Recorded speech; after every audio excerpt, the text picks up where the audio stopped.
Right, and we are live. Hello and welcome to the Rugby Fan Forum here on Forever Sports. It is less than a week after the World Cup, so we're actually still celebrating. I was, in fact, at a trophy parade this morning. Half the country is still drunk. Damien Willems is still in his kit.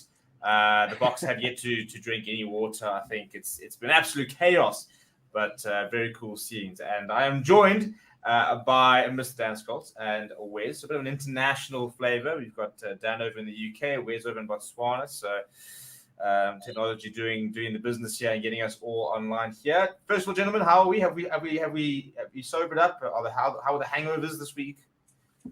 I'm still sick. Monday, Tuesday, work from home. But if I sound if I sound ill, it's because I'm ill. Okay. and I'll attribute at least 70% of that to the Boks. Right, fair enough. And Wes, have we recovered from the weekend? Yeah, it was a big one. Sunday was the longest day of my life. But then it's you walk around here and like people kind of know about the Rugby World Cup and there's more football crazy here. But you see someone in a Bok jersey or sort of catch their eye and you look and you nod and there's like this thumbs up and this like silent celebration. So that's been awesome just to like sort of catch that and sort of silent comms with people. Fair enough. Yeah, I know it was mental here. Yeah, people have just been. I've heard people booking off work for them on Monday. I don't think Monday was particularly productive. Lots of people. I mean, that was the one thing about today. You're kind of watching these trophy parades. Even Tuesday, when you're watching them around at the airport, you're like, do you guys like not have jobs? Like, how are there there's thousands of people everywhere? Like, like are you taking off leave? Are you guys just? The one person apparently said they tried to interview him, and he said, "No, I can't be interviewed. I'm not supposed to be here." Dentist appointment. Yeah. So, but hey, that is what we do, Daniel. We go big. 100%. Right. So, in terms of the show to come, we're going to be talking a little bit about the game last weekend. We'll talk a little bit about Wayne Barnes, who's hung up his whistle. We'll talk about the future of the Springboks and who's leaving, who's staying. Some of the players, for example, in terms of which players. Could be at the next World Cup, which players might not be at the World Cup. And then we'll end up looking at a little bit of URC action this weekend. We need to give the URC a bit more attention now that the World Cup is over, so we can actually start to really get back into our URC, which will be quite cool. And obviously, we've got our Boyle Sports segment as well. So a big shout out to Boyle Sports who do power the stream, which doubles as a podcast. So you can listen to this back on Spotify, Apple Music, YouTube Music, all your favorite audio streaming platforms. Get your comments into the chat, ask some questions, stuff like that. We've got a poll running at the moment, which says, should Rassie Erasmus coach the Springboks again moving forward? Before we talk a little bit about the future, let's talk a little bit about the past. Saturday, what a game. And we jumped into the post-match show and it was absolute chaos. Now that you've had a few days to settle in, let's talk about that game. A defensive masterclass, really. No, I mean, yeah, I think if you've had a chance to, and hopefully everyone has watched the review show, I was lost for words. I think we all were. Steve, I know you were sort of in the watch along as well. It was just what an awesome way. Like, I'm still struggling to sort of really encapsulate how it felt. But no, I think absolutely right. I think defense, slotting our kicks and defense won us that game. And we were absolutely phenomenal in defense. I mean, we've all spoken about Pieter-Steph du Toit, with his 28 completed tackles, which is an absolute huge. And the thing is, they weren't just completed tackles; they were big tackles. They were crunching tackles. They were tackles at key moments as well. Dominant tackles and key moments on key players. Yeah. No, and Jordy Barrett's still checking under his bed for him, just trying to work out where he is. Absolutely. And I see the comments about Jordy missed that kick because of what PSTD, PTSD. I get a mouthful there, but absolutely huge. And we've said it before, right? And everyone likes to say it. It's a line that people throw away. Defense wins games, and defense wins World Cups. I think what we saw last week. Attack sells tickets, defense wins titles. Yeah, there we go. And what we saw on Saturday was exactly that. Dan, can Jacques Nielba call himself the best defense coach in the world? I mean, in the calendar year 2023, absolutely. 2019, he's got two. He's organized defense to 2 World Cup wins. Yeah, I mean, it's funny because I remember that that actually I felt as a year in 2019, I felt a lot more secure in our defense. I just felt we weren't going anywhere backwards. Whereas actually in the years in between the World Cups, I felt like it kind of got led astray. Like I think we only conceded like 4 tries at the last World Cup and probably a similar amount in this one, which was insane at the World Cups. But in between, it seemed like we had lost something. But the resurgence of it, and it's almost like the game again back with the resurgence of Peter Steff, like he was kind of a little bit out of form and up and down, and people weren't too sure. And then it's just game time for the Boks. World Cup, we hear, and it's like everything has just been prep. And I know they speak about it saying, like, everyone just remembers World Cups. No one cares about like other games in between and stuff like that. And like it's never been more clear than in the way that we won both of these World Cups and the time spent in between them.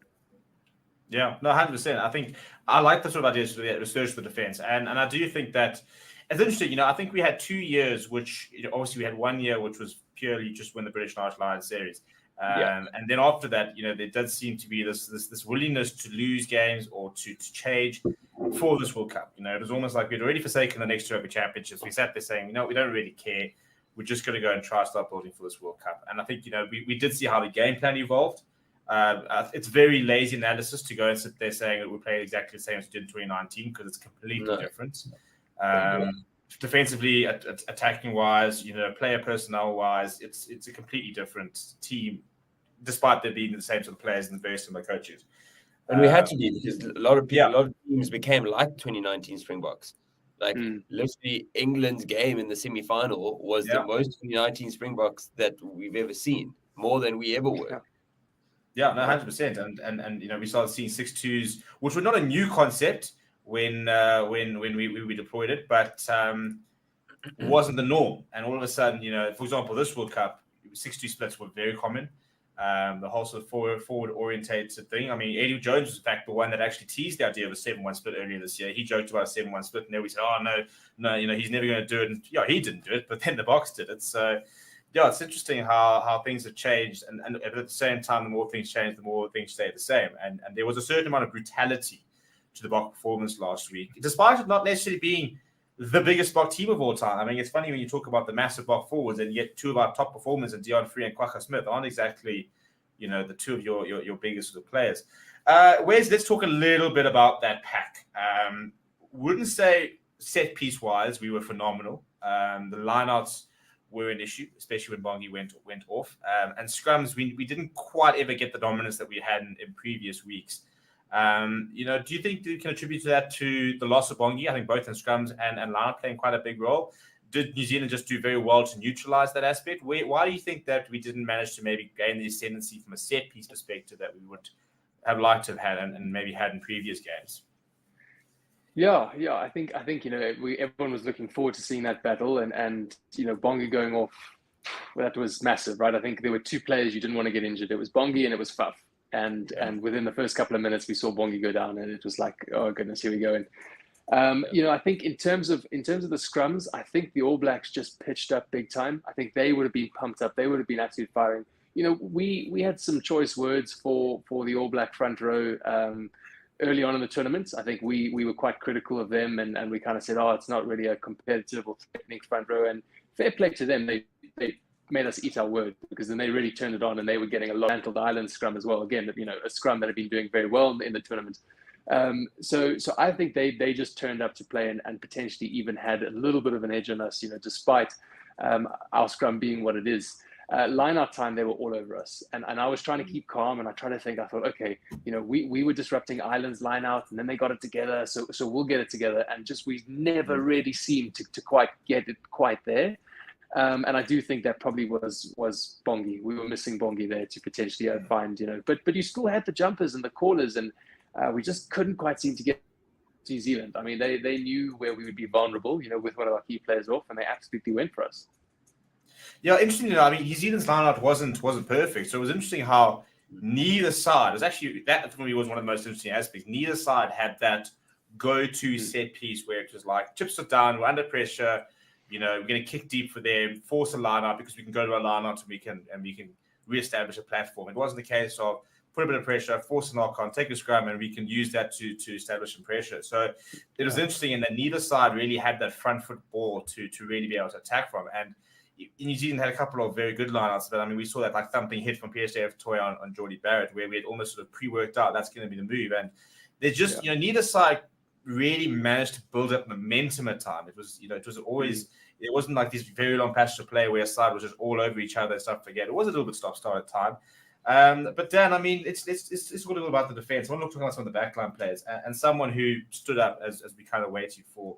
But the likes of a JC Creel, for example, next to a PSDF the Toy, the way that we read that incredibly dangerous New Zealand backline, and how a player like Rieko Awani was very absent at times. And we're talking about a Will Jordan who was about to, set to score the try scoring, break the try scoring record. He's been scoring tries for fun.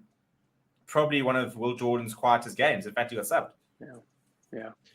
Yeah. No, I mean, you can't give them enough credit for the game management and defensive management. Like, obviously, you when you think defense, you think BITDEFENDER du Toit hitting, someone. But I mean, it was almost like I felt like Lukanya Ann was like the original like mastermind behind like making things go away before they happened, right? And I feel like that's what the Springbok defense is so good at doing. It's like knowing how to read the game.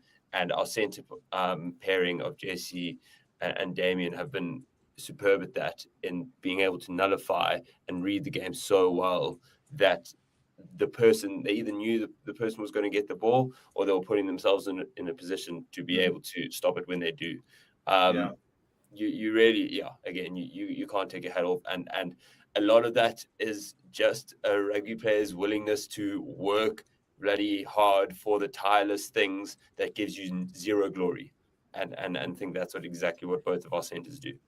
Yeah, 100%. I think the reading was. I mean, there was a. I watched the clip back, and there was a dummy run, and it was the perfect dummy. It was just playing right behind, and Jesse Creel just delayed by like a fraction of a second, making that hit, so you could actually read that the pass was going behind, and he actually managed to adjust. And it's just those sort of small things where he decides the ball's going there, he commits. There's the gap, Rieko Awani into the middle, and we've seen the story 1,000 times. The patience and the accuracy of the defense was second to none. Andre Pollard, ice in his veins, and Faf de Klerk, who couldn't afford to get a yellow, couldn't afford to get injured. The halfback pairing, it's our most experienced halfback pairing of all time. Do we start putting in the conversation as the best halfback pairing of all time? They've started 2 World Cup finals. They've won 2 World Cup finals. Well, yeah. If you want to look at, it always, how do you define best, right? And then I was watching the videos you've been putting out, Steve, which have been great, and talking about the Springbok side and looking at, is it the best Springbok side? And it's like, what are you defining as the best? Because if you want to define it by the greatest scrummages or the best defense or whatever the time period, it can change. Greatest drinkers, for example, Exactly. Although I think these Boks, might be up there. I mean, I've seen those videos of Malcolm Marx, and Oak is the saint. The two of them, like, have you seen that video with Damien Willems are having a time, and those two are obviously, quite a few beers, and they're busy like sobbing on each other's shoulders, and you just know the time of the night, It's awesome. But no, going back to your question about the pairing, I mean, there's something to be said for that experience, and knowing that partnership is so vital, and knowing where that person's going to be, and you start just intuitively playing, right? Getting into that flow zone where you're actually not thinking, you're just doing, and the less thinking is better, because as soon as you think, you start to doubt, and if you doubt, then that's where mistake and error creeps in. And I think having that pairing between Faf and Pollard was key, was essential, and we'll never know. We'll never know what would have it looked like if Marnie had started or played. It would be very difficult to say who would have won or lost, because I think it would have been a very different game. But that was the call they made, and it turned out to be a correct call. I'm not going to say it's the right call, because that implies the other one is wrong. It was a correct call because we won the World Cup. But no, hats off to Polly for just slotting those kicks, standing up, doing his job. I mean, that's what you want out of any player. You just want them to get onto the field and do their job and do it bloody well. Yeah, the most points in the Rugby World Cup final, Andre Pollard. But also, like, we know the Springboks in Rugby World Cup finals, and it's what every team should take into a World Cup final is like, get points on the board. Like, even at the last World Cup, I think we scored our first try in the 60-something minute. It wasn't like we blew England out of the water with tries out of the gate. We were exchanging penalties, and when I think it was the second one where it was probably a 45-meter one, like back on the left from like the 10. I was like, geez, okay, if you're not going for corner here, like this is a tough kick, like there's no ways we're going for anything that's kickable is being kicked at, and then if we smell blood, maybe there's a yellow card or something like that. Although they probably kicked that when they did have a yellow card. If there was a real opportunity to kind of, go at the jugular, then I think they would have maybe gone for the corner. But the scoreboard pressure was enough, and our first half performance was so dominant that we could have we thought we would just continue going in that fashion, just like no hiccups, 3 points after 3 points. Yeah, it's funny how that red card Sam Cane in many ways galvanized, in the All Blacks. Kind of sort of set the saying, right, well, you're gonna have just 40 men. So I knew there was going to be trouble, though. I knew there was going to be trouble. That All Blacks team, as soon as that happened, and they went down to 14, I knew it was going to be harder for us. Although it's weird because that All Black side has actually had a bit of a habit of dying out in games and not having the best second half. And I think there was a stat or something that like the Springboks hadn't lost a second half points wise in like 2 or 3 years or something silly, So all the stats pointed sort of one way in many ways and stuff like that. But I think that's what makes a World Cup final is that you take the trends, you take the stats, and they go out the window. The only stat which I think held true was the fact that still the team that's in at halftime has gone on to win, but only by 1 point. Yeah, I mean, the last point we kicked over, I think, was in the 33rd minute. Yeah, it's just nuts. But let's have a word on the All Blacks. A side that wasn't tipped to go this far, Wes. Ian Foster last year, caused him to be sacked. He got a little bit more smug, I think is a good word, as the tournament went by, sitting there saying, well, you want to be sacked? Now I'm in a World Cup final. I got 180-minute performance away from me in a World Cup. I've put a lot of emphasis on their scrum, and I've said a lot. I think when Ethan DeGroot started playing in the scrum, started getting a lot better. Shannon Frizzell, and the pack improved, we started to see it evolve. But I think a word on the experience: Brodie Retallick, Sam Whitelock, your Bowden Barrett, Aaron Smith, for example. Key players, Sam Cane in the form that he showed during the World Cup. Yes, there are lots of exciting young players in that New Zealand side. They've got 2 breakthrough players of the year, Mark Talea, for example, who won it, Tabati Williams, a Will Jordan, who's still pretty young. But the experience stood up a lot during this tournament. And do you think that just sort of a bit of constant reminder that don't write off the experience? Because when it comes to tournaments like this, you can have all the talent in the world, but without the right composure, without the right mentality, it can be squandered. I mean, there's one team that comes to mind, when you're talking about this, and that's Australia. If we look at the difference there, Eddie Jones made those massive calls to leave 2 very experienced Oaks behind. And it's not just about experience. There was a clip that came out where Oz were playing someone, and I think they were down or behind, and it was Quaid in the middle, just talking to them, saying, "This is what they're doing. This is what we need to do. We're all in the clear." Like, yeah, everyone, just the small, calm, and you said, calm, cool, composure. We've been here before, boys. This is what we need to do. And it's someone to look to. And I think, I feel for his name's escaping me. Who was the young 10 they took? Not Gordon. Gordon. Gordon. Yeah, Carter to have the pressure like that on his shoulders, and then when he had the performance he did, that big loss, to be able to have someone he can go to, and someone to say, it's okay, mate, it's one game, this, that, and I mean, you wonder, I hope he's going to be able to come back from that, because that's the kind of loss and the defeat and the experience that can potentially crush a player, someone who's so promising and so good, and you kind of let them out too early. There's something to be said for blooding players. You get them experience, but it's almost like, if you want to think about it in terms of like a vaccine, you're exposing them in a safe way, in a sense. You expose them to danger, but there's always that protection of the older guys, the experience, so that when those older guys aren't there, they're like, hey, we've been through this before. I know what to do. Now there's that strength that they can find. So yeah, I mean, I think huge credit to the All Black old heads, who came in, and I think they were the ones probably who lifted the team, because as you're right, Steve. To be honest, I thought these All Blacks are nowhere, and especially when we completely dismantled them. at Twickenham. You know, I was concerned there. I remember after that game, I said, "Trust me, this team will if they've got the choice to lose that game in the way they did and win the World Cup, they'll take that deal every time." Yeah, they almost flipped and did it. Yeah, I believe you said that, you know, if they were to choose to lose 95-0 or something along those lines and win the World Cup. So, yeah, no, I think it's a good point. Dan, you know, this All Blacks, I mean, we've said goodbye to Brodie Retallick, Sam Whitelock. I mean, we have to go back a long time before you start watching without those two in the centre of that New Zealand scrum. Aaron Smith, the best passer of a rugby ball of all time, in my opinion. I don't think there's anybody better.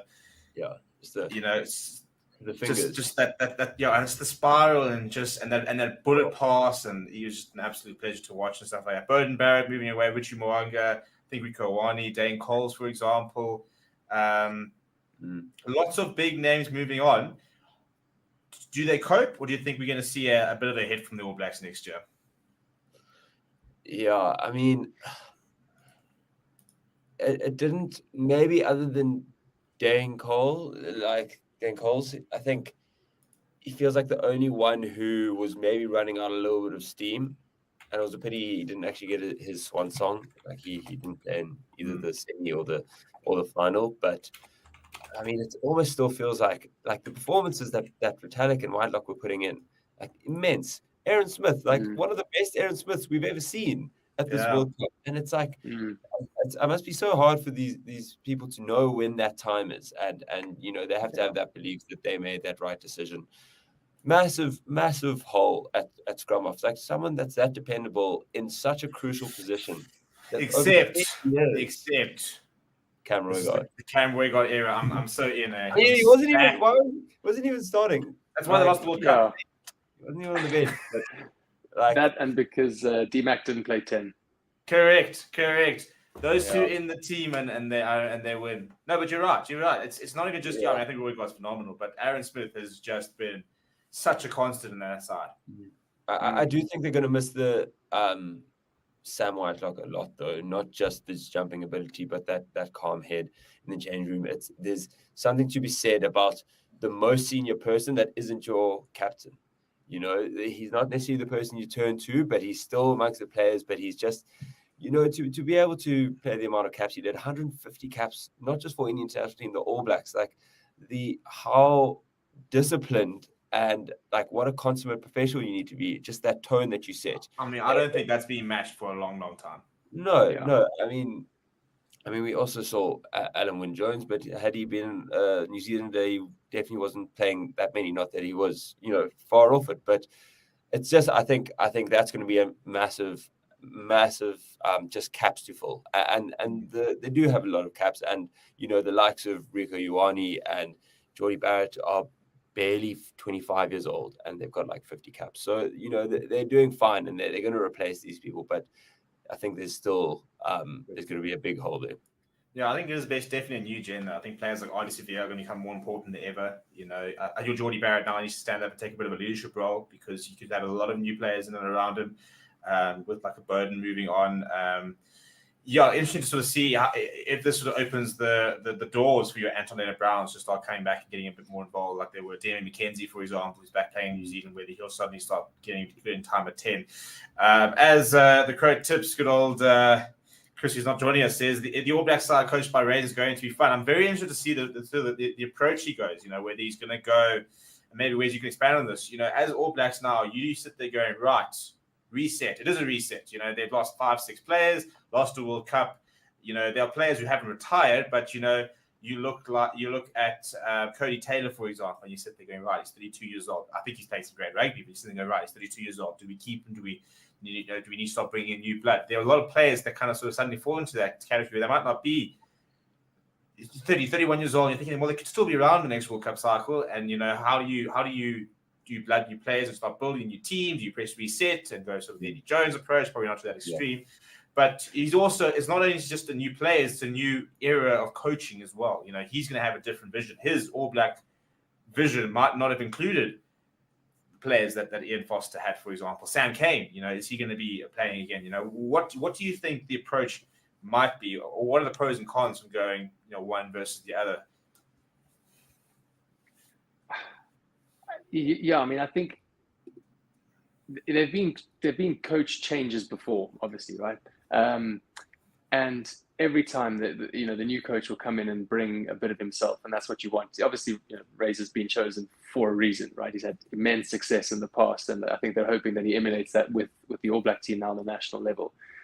But you have to. It's a delicate balance between coming in and doing things your way, but then also not rocking the boat too much. I feel like there's systems in place, or there's things that could be done, or there's players potentially, and there's structures that he might have to work around. Now, whether he does that, we'll have to see. But the Eddie Jones, as we said, has gone in completely thrown out all those systems and structures, and it's sort of hit the self-destruct button, and potentially that acts as a bit of a warning for other coaches. But no, it'll be fascinating to see what his plan is, and I think Dion Fourie, I think, has given a lot of forwards in their 30s hope, their early 30s, because we saw the 38-year-old take to the field, play, was it 78 minutes, however long it was, and win a World Cup final, which is an immense effort by him. And end up as the captain on the field when we won. Yeah. I mean, what a flippant story. Which is mental, because Pollard was still on. Yeah. Like there were options that could have taken over the captaincy. I mean, that decision. I mean, nothing against him, but it's not like he's even captains the Storm and stuff like that. And they said, no, it's fine. Don't worry about Pollard there. Don't stress about JC Kriel and Damien Delende, who've been there for years. Don't stress about that 50 cap after Clerk. He also plays flag for the Hookers though, Stevie. So true. Double there. It's a whole different. It's a different personality. It's his alter ego. Yeah. But particularly to wrap up that question, it's if we look at like England 2019, right? World Cup runner-ups, got to the final, and then imploded, right? I mean, I don't think England rugby's been looking good. So I don't think the All Blacks will do that. I don't think they're definitely not the same side, and I think they'll be better. But the cautionary tale is that there's the potential for things to potentially go askew. And what does he do? Does he come in and say, right, we were doing things well, but we didn't win, so do we chuck everything out? Is it the baby going out with the bathwater? Or do you just pick and choose, and you think this works and that works, and it all depends on the structure and what he wants to keep and what he wants to throw. So I know that's a real nothingy answer, but I'm excited to see what he can do. Well, the interesting thing for next year is that pending on Michael Checker and whether he does renew or not, that's not been confirmed. We could see a Rugby Championship with 4 new coaches, because it will be a new Australian coach, a new All Black coach. Even if Rusty takes over, it is technically still a change of regime, because there is no Jacques, although he is the head coach. So it's going to be a very interesting Rugby Championship with all the teams, going through regime changes to a certain amount. So yeah, I'm very keen to see sort of what sort of changes that's going to happen. Right, let's talk about the box and what their now progression is. So if we look at sort of coaches, so we've got Felix Jones who leaves, Jacques Nyamba leaves. So immediately we're looking for a new defense coach, and probably looking for someone to work with the backline. And I think we're also looking for from a playing personnel point of view. Yeah, well, if we are going to get a head coach, and interesting to see if Rusty takes over, or does he bring in a new head coach? He's got one of those sort of aspects or specialities, for example. So Dan, I mean, what do you think the route would go? I mean, do you see us appointing a new head coach? Do you see us Rusty just bringing in 2 new assistants and taking over? Where are you at with that? I'm gonna agree with Smith Shaw, and Rusty doesn't like the coach title, even though he calls the shots. I think he likes taking jabs at like the limelight and the classic the Twitter stuff, and just being an outspoken person, but he now can do just that without facing questions at the press conference, and I genuinely think that's a big part of it. And I think he's going to look for someone else that he feels can do a similar role to him and Jacques, like just a dynamic duo, kind of flat hierarchy where it's, I think, not a lot of ego involved, because I think like as much as he takes up, I think, a lot of space in the room, I do believe that he gives a lot of the people around him equal opportunity to challenge him and say, this is what I think we should do. So, you're never going to bring in someone as big as like a Eddie Jones, who obviously that dynamic's not going to work. So, you'd be surprised to see like a big name in rugby, at least from an international perspective, brought into it. But I think potentially someone rewarded, from a, who's done well in domestic competitions and at club level. I think on that point, Steve, I can jump in quickly, Dan. I think the ego thing is really important because that was one of the big changes I think I noticed throughout the whole team this year, where ego was completely out of it. And it wasn't about, the individual player. And again, there's that quote from Dwayne where Victor called him, when he wasn't selected to play at all in the Ireland game. And Victor said, "Are you okay?" And Dwayne just said, "Look, one team, one vision."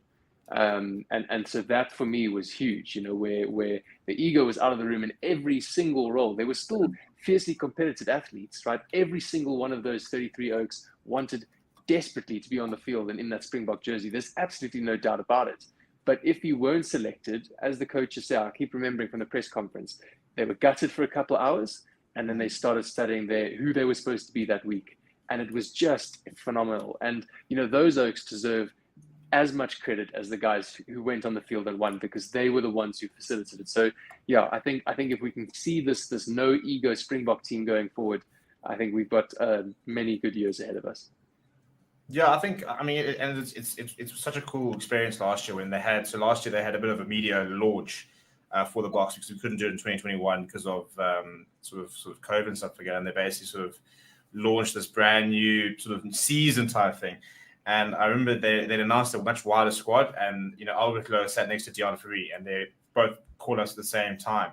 And it was this concept of Deon Fourie is 38 years old, brand new in the squad, and he's got as much say as a 19-year-old Kane Moody, and stuff like that. And there was the sort of sense of, yes, obviously there's a leadership group, which is very big, but I loved, and especially where Sia emphasized, he said, everyone's got roles.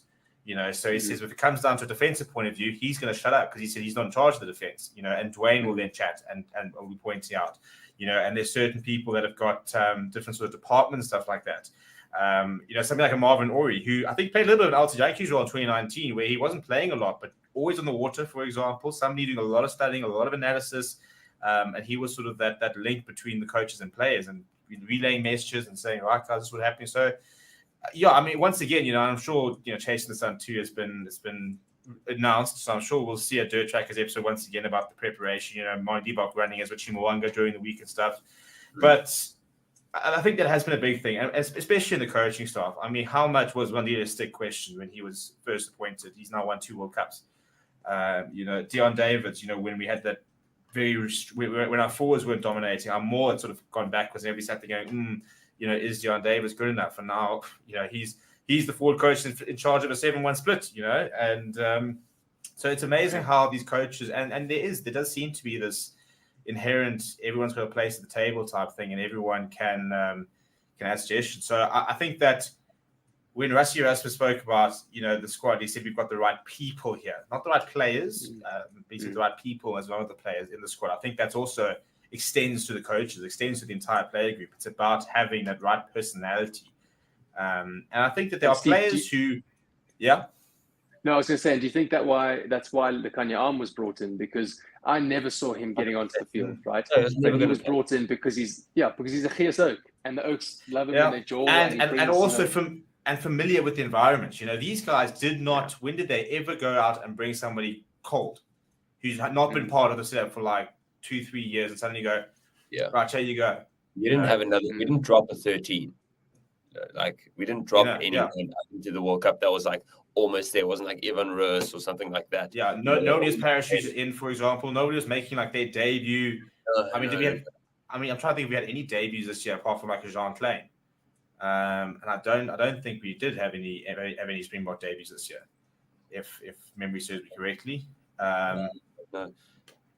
So and that I think sort of shows as well. Whereas a couple of other teams might have had a debut here and there. It was a very strong group.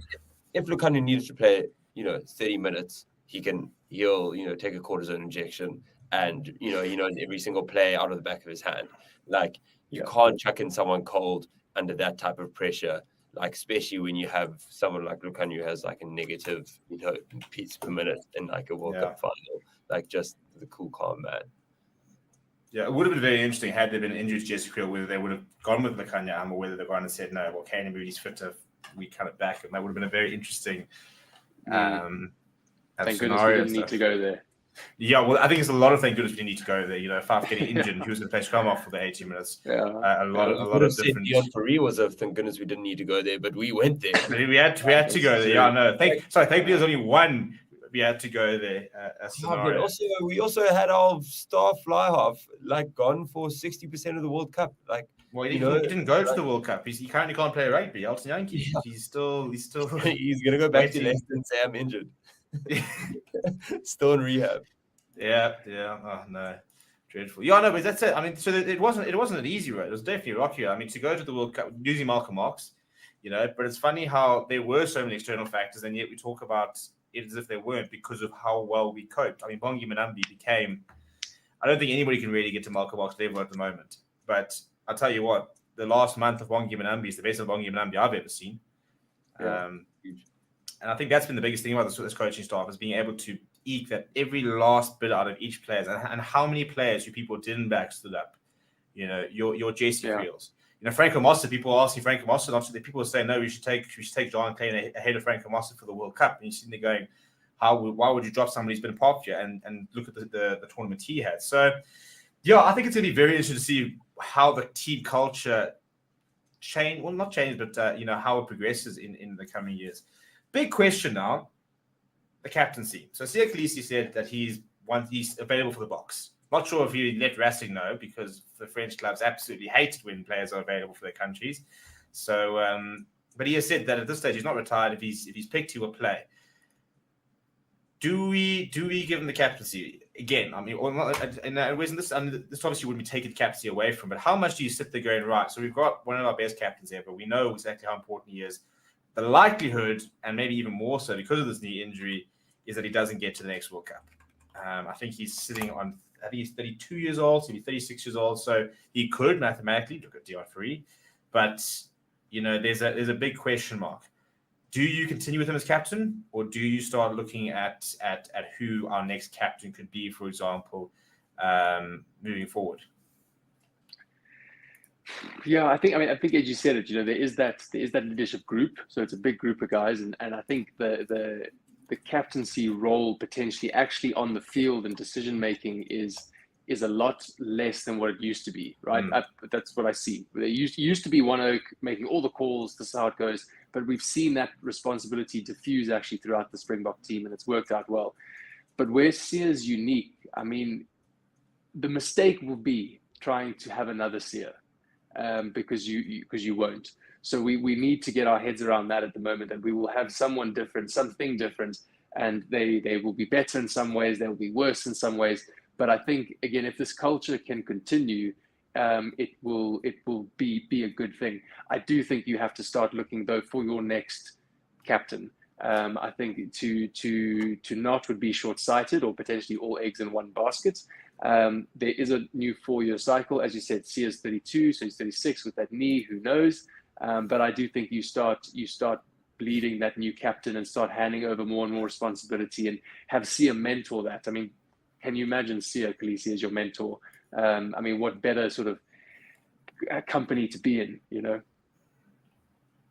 Yeah, no, I think, and yeah, as I said, to be able to sort of try to follow on for that will be massive, which I think is why it would be important for him to be in the team and to be able to sit in front and say, well, that's my captain, and I'm following him. Yeah. And imagine having that sort of backing.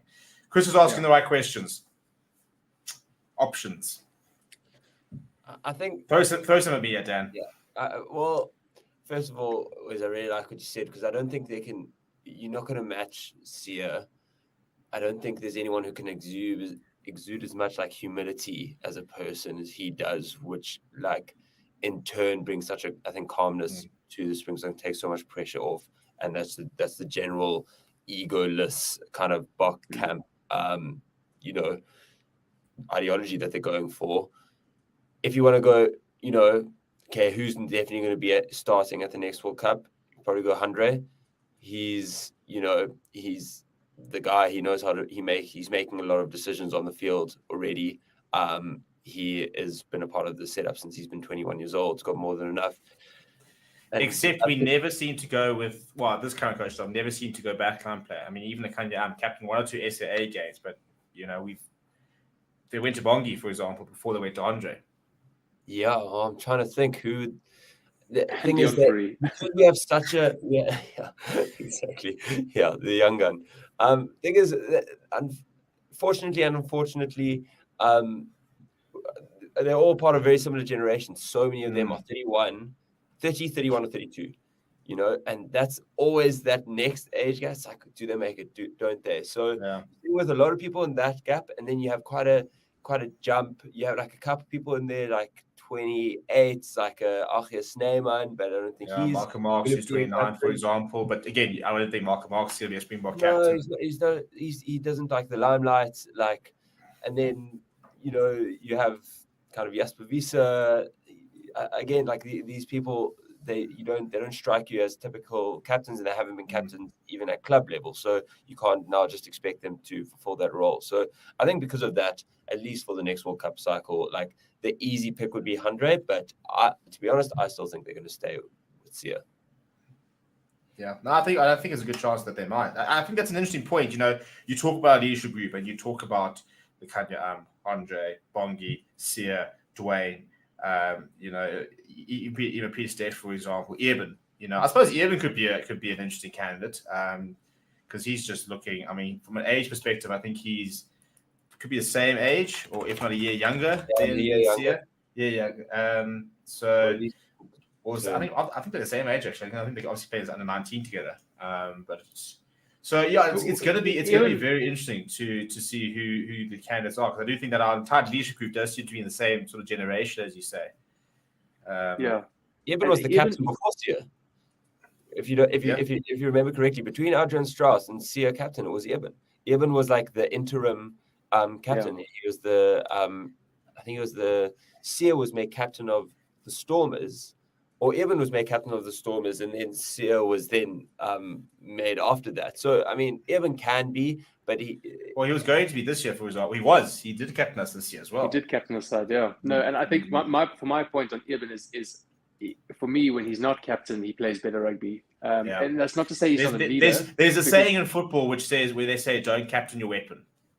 There are certain players who thrive under the captaincy. I think Sia Khaleesi, the captaincy, brought the best out of him. I think Bongi Manambi, I think they gave him that extra responsibility, and he said, "Right, now I need to lift myself up." And I think there are some players who, can walk out there without the captaincy and say, "Right, I think PSF the Toys a player like that." I think there are certain players who could be captains and could be great captains, but not giving them the title, not giving them extra responsibility means they can just focus on being, in Eben's case, the best lock in the world and one of the best locks of all time. Yeah, exactly. Elizabeth. Elizabeth. No, it's been terrible. So many of those signs out at the thing. But yeah, right. So we've got a lot to talk about. We've got plenty of time to talk about the box as well. So I'm going to move to our betting segment before we're going to move to the URC. Somebody was asking where they're staying in Cape Town. I have no idea. There will be a town hall tomorrow at 10:30. It's when the parade starts. So that's where you guys need to head out if you want to check out about tomorrow. Just to say, can you guys name a Springbok 15 lineup under 30 years old? I think we might need to do that on a upcoming show, maybe. That'll be fun. Where we can actually try and do a little bit of research, and I think we'll tell you we try and bring their own teams, and we can start seeing who everybody's got. Chris make a good point saying maybe Stephen Kitsov as captain. He's in the right sort of age gap. I think he's about 29, so he could potentially be an option. But let's move into our betting segment. And Chris is in the comments, but not here tonight, unfortunately. So we're going to move to. So you're going to have the BTEC Crow tips here and the Stevie P tips. Right. So the good news is last week we won. Chris is on a roll. As you can see, a 53% return on investment there. We are up 27.47 units. And last week we backed Argentina in the +7 with a single and won that, and a Stormers at -23.5 handicap, which also won. So 2 wins last week. So great stuff there from Chris. He has given us a bet this week, and this is all on BOYLESPORTS, by the way. We had a bunch of people last week who won free bets on their BOYLESPORTS account, and we are going to be giving away more free bets this weekend, as well as on our Super Brew. So if you guys are slacking, if you guys are late to the party, I'm going to put the link in right now. go and sign up for Boyle Sports. You get a sign-up bonus up to R1,000 up in to that, and they're going to be giving us at the moment there is a special running for the URC where if you sign up and you can win your share of R10,000 with the better URC. So go out and get that. All you got to do is take a R50 bet on the URC between the 3rd and 26th of November, and you can win your share of R10,000 in extra bets. Which, if you're intelligent, you basically watch the show, you find out what Chris is betting on, and you put those free bets on there, and you can win big. So lots of very cool things Boyle Sports doing. If you guys are new, haven't seen it, go and join our Super Brew. They're going to be giving us free bets every week for the top player of the week, random and stuff like that. So get yourself a Boyle Sports account. Let's start betting. Let's start making some money. It's Christmas time. I'm already seeing the decorations. The wallet is burning for the South Africans. We've got December coming up, so we've got to start getting ready for that, as well as January. So prevent your Januaries by getting in on Boyle Sports. So for this week, Chris has cooked up a little double. He's advising 2.5 units. I've actually gone and put that on before the show. He's gone with the money line sale to beat Gloucester, which is tomorrow. And then he's backing Lions on plus 11.5 versus Benetton on Sunday. That comes out at 1.85 currently on the markets over there at Boyle Sports. So that is the advice from the Crow Tips.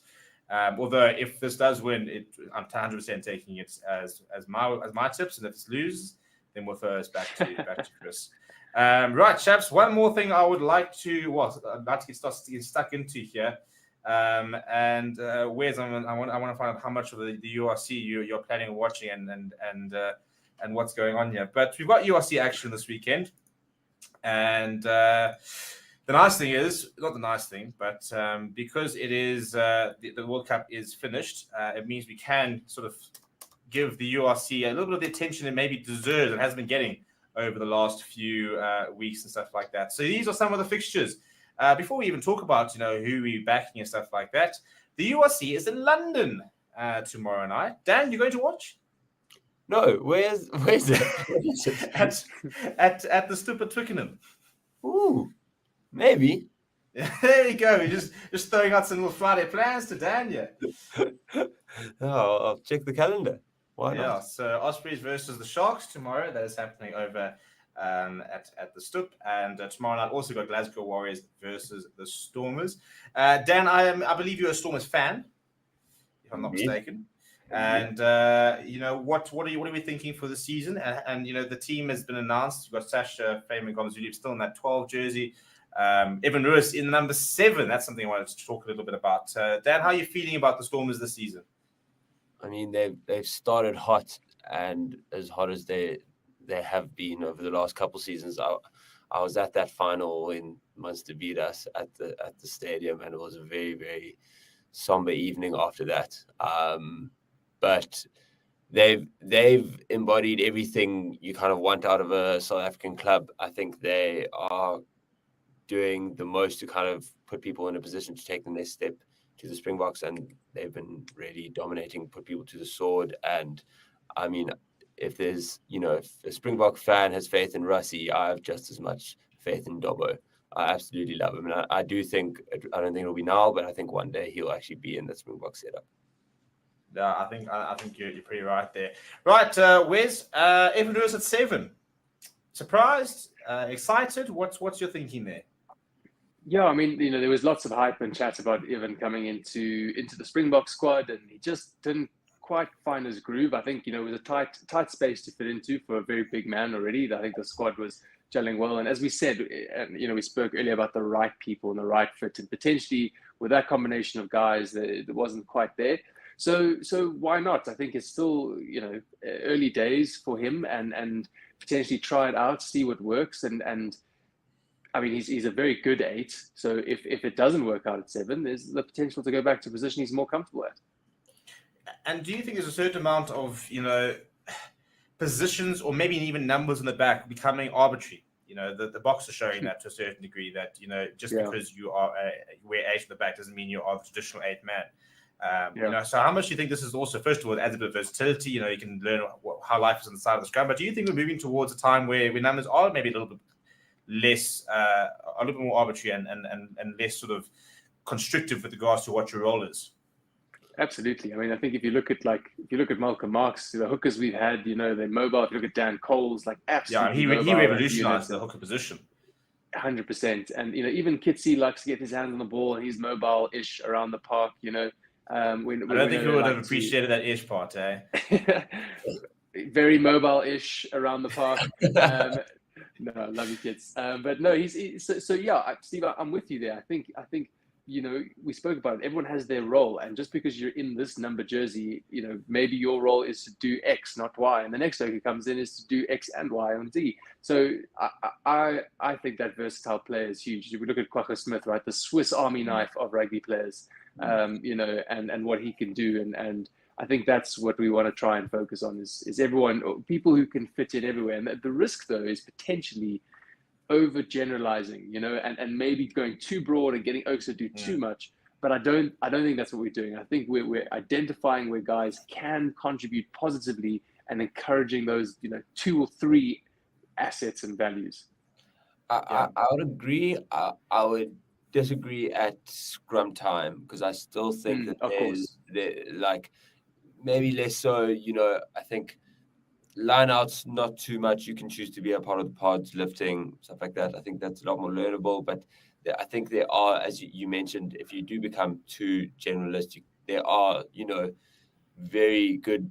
They're under responsibilities as a number 8 at a scrum and as a number 6 and a number 7 that are very intrinsic. I do think that even potentially to an extent, Van Roos could have gone to Dobbo and said, I need to, diversify myself. Like, he's seen what the Springboks value, and he didn't fit into one position and he didn't make the World Cup. Maybe if he was better if he was seen as good of a flank, more versatile, as a flanky, maybe he was in the World Cup squad and a World Cup winner, So I think maybe it's on these players' minds, but so basically what you're saying is that people are arriving at preseason now, and you've got your props are busy practicing their throwing, you've got wings who are busy practicing their jackling and scrum technique, and everyone's just trying to add different strings to the bow. Because they're like, well, this is the only way I'm going to be able to select. I need to be able to play outside centre, wing, as well as scrum off and hooker. Yes, that's exactly what I mean. Yeah, there we go. Okay. No, it's an interesting point. And again, so interesting to see how, because there's always been certain positions who have been able to sort of replicate. It's not, that whole sort of number 5 to number 7, playing at lock to flank, a very specific flankers have been able to do it. PSF the toy is a lock converted to flank. Frank Mossa did that very well, British Irish Lions. Scott Barrister. There's a lot of people, Ty Byrne, who I think is probably the world leader in terms of being able to be as good at lock as he is on the flank. But it's interesting to see how people now sort of adding more to that, where they're not just, being able to go from very similar roles to but very different roles. I mean, for example, Kwagga Smith, who can play across the back 3, as well as on the wing and stuff like that. But he is a bit of a player in isolation. Other fixtures, we've got Zebra taking on the Bulls. Don't see that going particularly well for the Italians, who did push Ulster pretty far a couple of weeks ago, but this Bulls side is absolutely stacked, and that's before they get the likes of Kane and Moody, a Billy LaRue, and a Currie Orense back into the mix there. Leinster versus Edinburgh, I reckon that's probably your game of the weekend when it comes to the URCs. I think that's going to be a great watch. What makes it interesting, obviously, a lot of players are still slowly coming back from the World Cup. So, for example, for Glasgow Warriors tomorrow night, I think Sunil Tripolotto is back, Matt Ferguson's playing, Richie Gray is playing. So a couple of players starting to get back, but not all of these squads are sort of back to full strength. You've got the Scarlets taking on Cardiff tomorrow at 7 o'clock, same time as Munster versus Dragons. You're doing a Connacht versus Ulster in a Interpro over there in Ireland, and then the final game of the weekend, it is Benetton taking on the Lions. Lions searching for their first victory of the tournament, have come up within points, 2 games in a row, one against Stormers, one against Edinburgh last week. So really looking to try and find that first win there. So a pretty stacked weekend of URC rugby, and very cool to sort of be able to get back to that. And so chaps, just in closing, it's something that I wanted to talk about a little bit is just the possibility of a three-peat. Here we go. Let's start. Let's go. Just very, very quickly. What do you guys think? I mean, is it possible? First of all, no team's ever done it. Not on the run that we. If we have a similar run into the final that we did this year, there's no ways. The men will be far too old and frail. I think we need. It's a big shout. Starts suggesting that Neven Netsmith's going to be frail. Yeah, I mean frailer, if that's a word. But mobile-ish. I mean, they have said that he said yes. It's a lot closer to the actual World Cup starting than it did, like not 2 years before. And that's a genius move that I can't believe they didn't think about beforehand. But so there will be a more equal draw in that sense. So you should never see kind of what the Springboks kind of had to go through, or anyone on the for me, it's what Scotland had to go through. When you think it was a golden generation of Scotland players that they could have very well got themselves to a semi-final, and they were robbed of the chance because they played against the number one side in the world and the eventual champions. Yeah. But to answer your question, Steve, 100% yes. Three-peats on. Like three-peats. I can see it. Sia's going to be there, and I don't know who's going to be beside him. Most of the boys, I think. But Kane Moody will still be 19. Kane Moody, yeah. Yeah, Cocker Smith will have fixed his nose. And where's actually bad luck if he fixes his nose now? No, he can't. He can't. It's yeah. No, I mean, people always, what Mandela quote, it's always impossible until someone does it. So, someone will break that one day. Someone will get the three-peat, and I really hope it's us. And again, if we continue the form and to build, and I've said the word a lot tonight, but the culture, and there was a lack of comment earlier on, and I actually missed it, but it was talking about the depth in the squad that we've built, and how that allowed us to do so successful. And the commenter, sorry I missed your comment, but it was just talking about how many players we had and how many substitutions we made and changes. And again, it was building that depth. There we go. Thank you very much, Steve. So the last 26 tests, we played 52 players, made 301 changes during that time, an average of 7.5 changes to the starting 50. I mean, that's huge, and we spoke about it in the World Cup and the build-up. Is it too disruptive? Are guys not able to find their gel and this and that? And I think now is the time to do that. In the lead up, the 2-3 years before the World Cup, you make those changes. You try every combination. You see who works with whom. And then in that last year, year and a half leading up to the World Cup, you really start to finesse and cement things. And if we can do that, and we've got the gears and the spirits and that no ego, there's absolutely no reason I don't see us, absolutely lifting the cup down in Australia. Right, sign it, seal it, ship it off to Oz. We're going to be there. We're going to watch them lift it, and the Web. I don't think the Web Editors Trophy can do another trophy to it. The amount of brandy that poor trophy has had to hold for the last 4 years. I mean, it just must be. It must be like melting away from the bottom down. I mean, it's just been. It must be looking forward to somebody else winning it just to have a bit of a break, because the abuse that poor trophy has had is unmatched. What I will say is, imagine I think. Genuinely, I think there will be major changes made to rugby if the Springboks win another World Cup, and if we win it in a similar pattern. I genuinely think that'll happen. People will literally start speaking of it like it's an unfair advantage, and that they shouldn't be allowed to just play the way they want to, because, if you're a neutral fan, it's boring because it's boring to only see South Africa win, not boring to see the way. I feel like we saw 20 years of New Zealand dominance. To be fair, not outside of World Cup years. So, I mean, we just relax. No, but see, to be serious, obviously, you never know who's going to be peaking at the right times at the World Cup and who's going to kind of be able to take that in. All you know is that in the furthest possible way to what the Proteas have is that we can remain so calm in that time that we don't. Box are always in with a chance. I think that's the main thing. There's certain things New Zealand can never be written off. The Box are always in with a chance. Ireland can't get past quarterfinal, and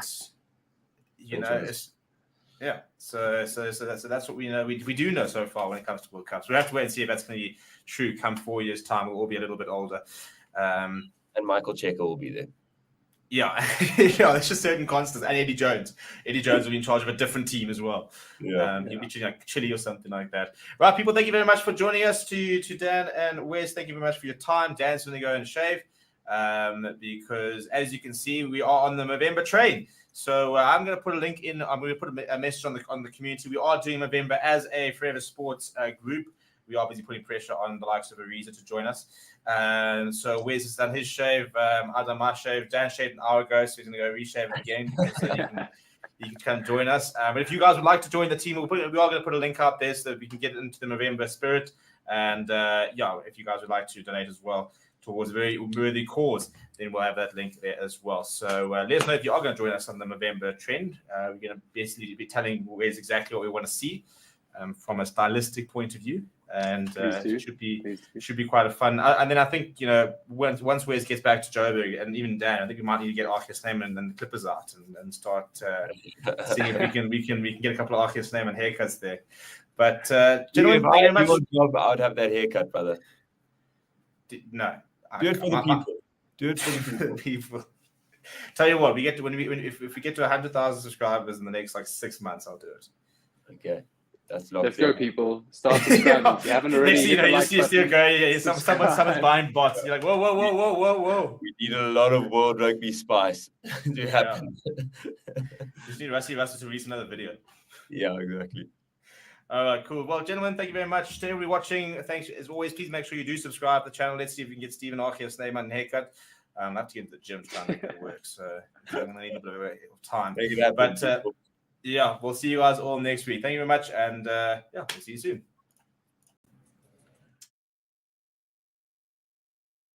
Hello and welcome to Forever Rugby on Forever Sports. Today it culminates for the international season. It's Wales up against the Barbarians. Warren Gatland, of course, coming off, which one would say was an unfortunate loss to Argentina in that quarterfinal at the World Cup, tipped to go to the semi-finals, but he has an opportunity now to prepare his side for the upcoming Six Nations. And what a day to do it, up against Eddie Jones and Scott Robertson in the Barbarians. The Barbarians, we know, play that wonderful running rugby, and we're going to see some of that this afternoon at the Principality Stadium in Wales, of course. Alan Wynne-Jones, the most capped Welsh player in the Barbarians team. It's going to be interesting to see him playing against his countrymen. But definitely, after the World Cup, we are coming off a little bit of a high, but definitely something for the international season to close us off with. This game should be very exciting. Thanks for tuning in. On behalf of us here at Forever Rugby and Forever Sports, it's been wonderful to have the fans with us every step of the way during the Rugby World Cup. And of course, post-World Cup, we've gained so many new subscribers. To the ones that have stood with us, to the new guys, thank you so much. Without the fans, we most certainly wouldn't be able to make this possible.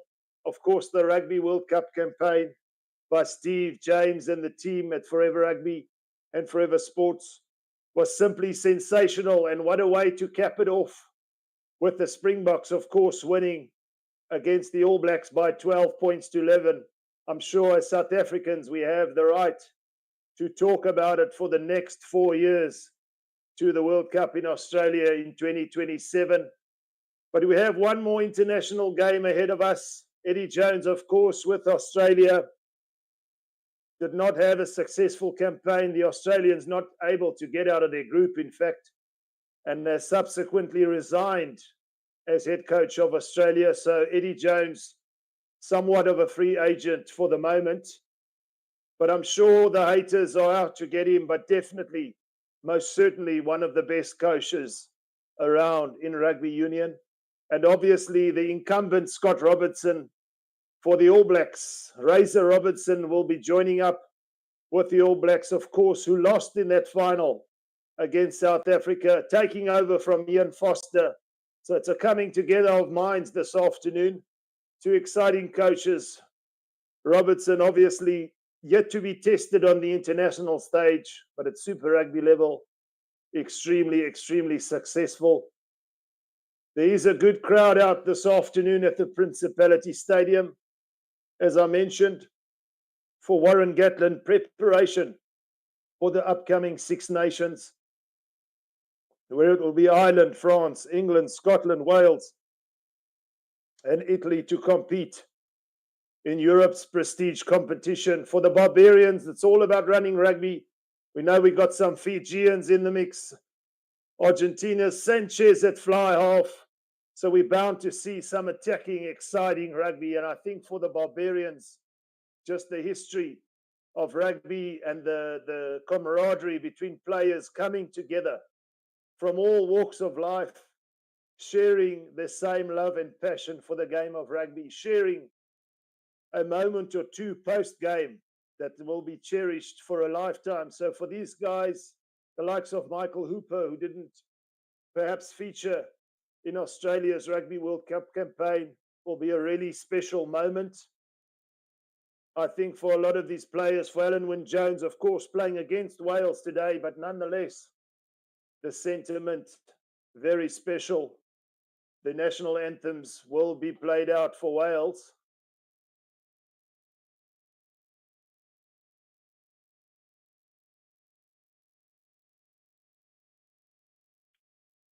Welcome to wherever you tuned in. Please do share from where in South Africa or where in the world you tuned in for this game. As I mentioned, we come off quite a high with the Rugby World Cup that's just gone by, but this definitely still an international fixture worth savouring.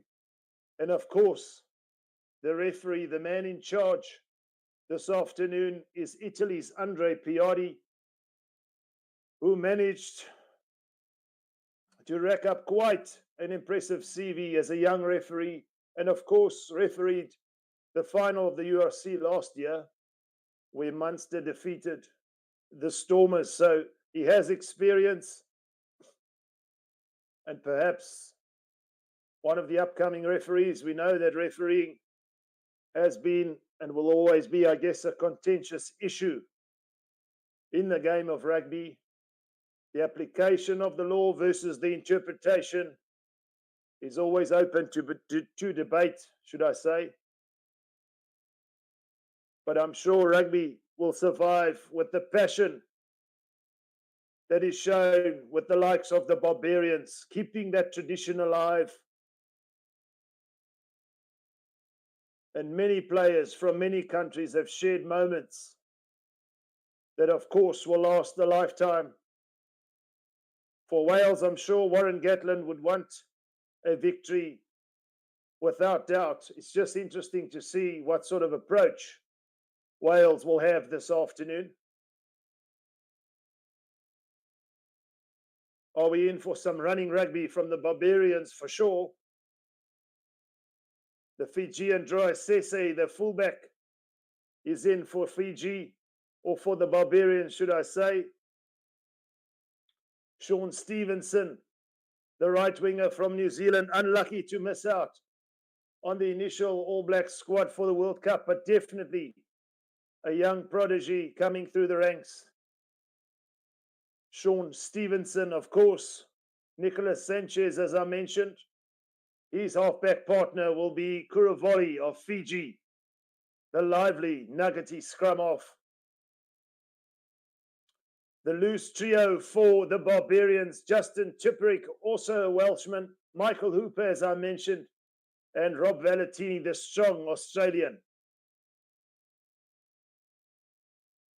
For Wales, they still have the likes of Lee Halfpenny at fullback, George North at outside centre. 9 and 10, very inexperienced, I'd say, Thomas Williams and Sam Costello. But as we mentioned, they also need to build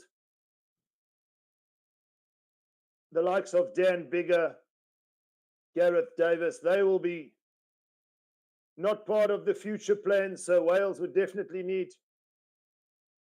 to put together some players that 2-3 years down the line have the experience to be in contention for that next World Cup in Australia. But it's all flair for the Barbarians. As I mentioned, the fullback Troy Sese, the left winger Ravu Tamada, sensational electric winger for the Barbarians. So they want to get the ball wide. There's no doubt about it. I'm not sure we're going to see a lot of three-pointers from the Barbarians, and that's exactly why we love watching them play.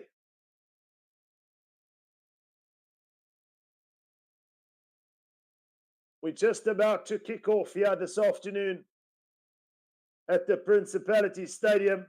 The Barbarians playing from left to right.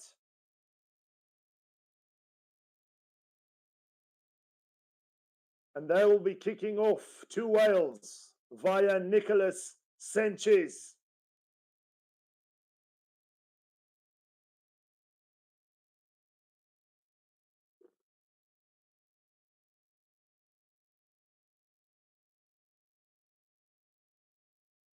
Conditions look good here this afternoon. So we should be in for some running rugby. This is the culmination of the international season. It's Wales versus the Barbarians. And straight away from the kickoff, the Barbarians regather, but in the collection, lost it forward. It's advantage to Wales now. And Thomas Williams at the base, hooking it out with his foot, shaping to kick now. The referee asking him to use it. And it goes high up towards halfway now. And the Barbarians regain possession on halfway. Playing from left to right. Sanchez takes it off Kuravali. But not enough numbers at the breakdown. Wales on their feet. And a turnover. Michael Hooper there it was. In fact, not Sanchez. Slightly isolated. And Wales just inside their own half have the opportunity to put the ball into touch. And do so via Costello, the young fly-off. And they're up to the Barbarians 22 on this left-hand touchline. Great net gain from the penalty kick there for Costello. But Wales will be desperate to want their set piece to function as efficiently as possible. And here they come away with it now from the line out. George North is wrapped up.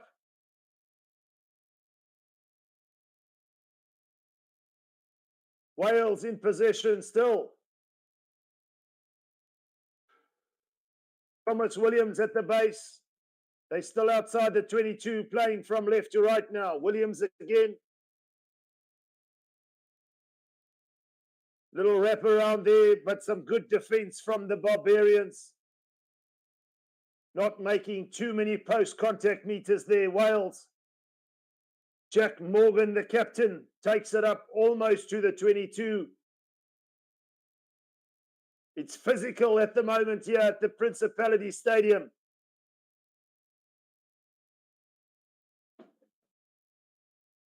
Good work in defense from the Barbarians. Wales looking for the pass. It's George North. Lovely ball to Thomas Williams. They're only 4 meters out now. There's the experience of George North running a wonderful line. And Wales are over the line. What does the referee say? It's a try. The Barbarians initially absorbed the pressure defensively, but a moment of brilliance from George North on this left-hand blind side, running a wonderful line, and then a beautiful offload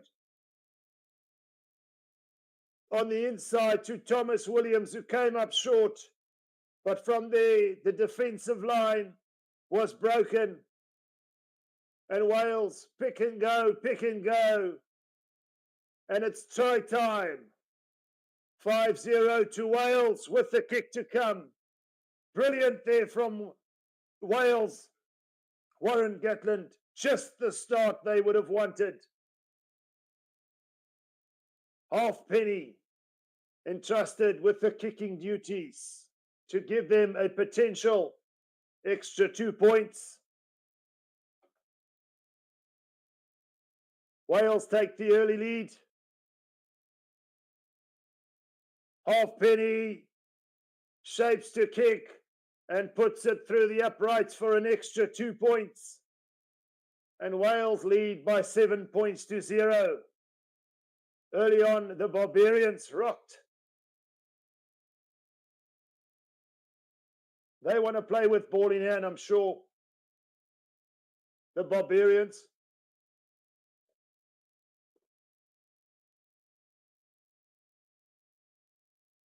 And the unforced error from the kickoff there from Nicolas Sanchez. So they seem a little bit flustered. Wales will have the scrum opportunity on halfway. Not the start the Barbarians would have wanted. I'm sure Eddie Jones, Scott Robertson would not be expecting this sort of efficiency from such an experienced player like Nicolas Sanchez. Obviously, together with the Argentinian side, up to the semi-final in this year's Rugby World Cup, just coming up short against the All Blacks. In fact, outplayed in that match. But nonetheless, took 4th place at this year's Rugby World Cup, which is potentially, I guess, not what they would have expected. I'm sure they would have had a target. But good on Argentina. England, of course, getting the bronze medal. New Zealand, silver, and South Africa, of course, back-to-back champions in 2023. The scrum goes down. The referee calls a reset.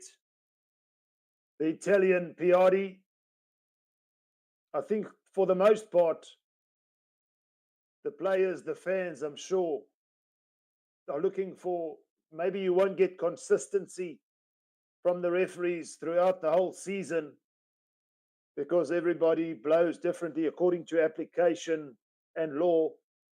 But within the 80 minutes that the consistency will be there, I think that's the minimum that we ask for. And I guess where there needs a little bit of improvement.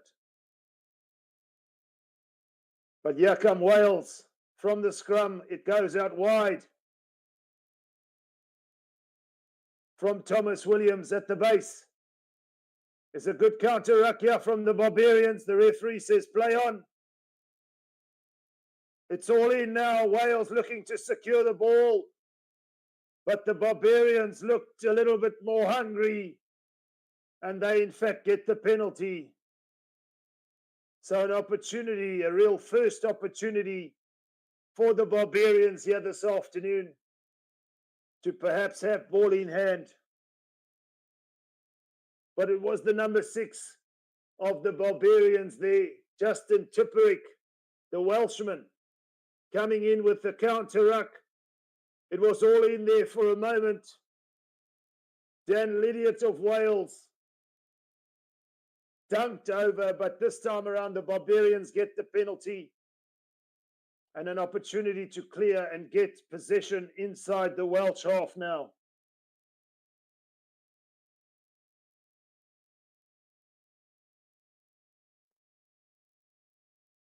It's Sanchez who does find touch on this right-hand touch line. Inside the Welsh half, the Barbarians will feed. Canaveri for the Barbarians, but it's a wasted line out there, and Wales will come away with possession. It's those sort of mistakes at the set piece. Eddie Jones and Scott Robertson would definitely be wanting to shut out and minimize for them to build any sort of platform. But here come the Barbarians now after Thomas Williams put it high. Can't hold on there in midfield. The Barbarians looking to shift, but here come Wales. Playing under the advantage. Rio Dyer, elusive as ever. They bring him down, but slingshot him forward, and Wales inside the Barbarians 22. Costello. Adam Beard taking it short. The lock forward. And Wales now not finding their man, and I think it's Halfpenny who's scragged. And the counter ruck is coming in. They're back on the 10-meter mark, still inside Barbarians territory now. Williams. Costello puts it high for Tom Rogers. Wonderful. Off his feet there, unfortunately, though. Lovely catch, but it's Adam Beard coming in at an angle. And the Barbarians get another relieving penalty. But Wales, under that advantage for a second, looked very dangerous. What we expected from the Barbarians, we're getting from this young Welsh side here this afternoon.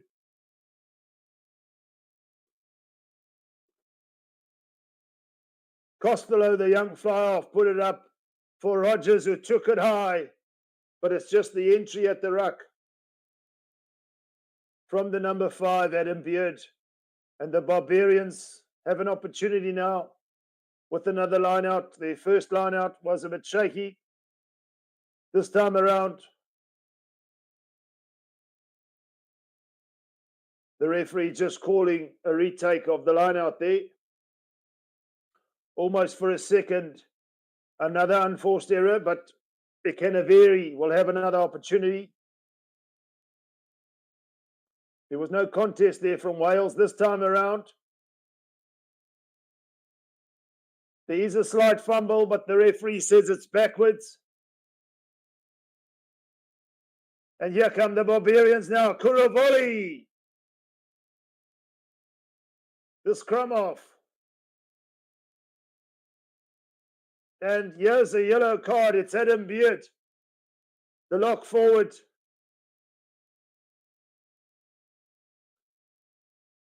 Must have been foul play there.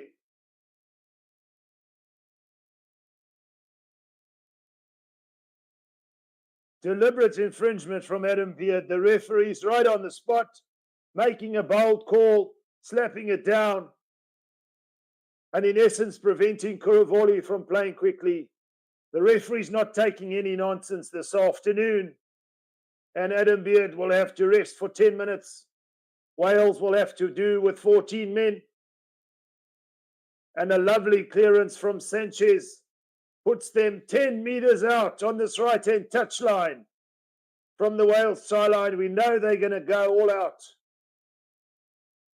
It's 5 or 7 or nothing. And the Barbarians maul it up ahead. Wales with lovely defence, trying to push them into touch. The referee's calling them to use it. Kuravoli manages to get it out. And here come the Barbarians. They're 5 meters out now. Pick and go. Michael Hooper, Kuravoli. He has to go all the way, and he does. It's the flying Fijian. Simeone Kuravoli with a lovely dummy there for the Barbarians, and he gets them on the board. The Barbarians 5 with the kick to come. Enterprising play from the scrum off. Simeone Kuravoli. No real pillar at that ruck.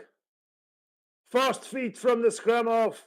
Sold the dummy, and they bought it all day. What a try for the Barbarians. Wry smile, if one could call it that, from Eddie Jones. Scott Robertson looking on as well, but the Barbarians are on the board.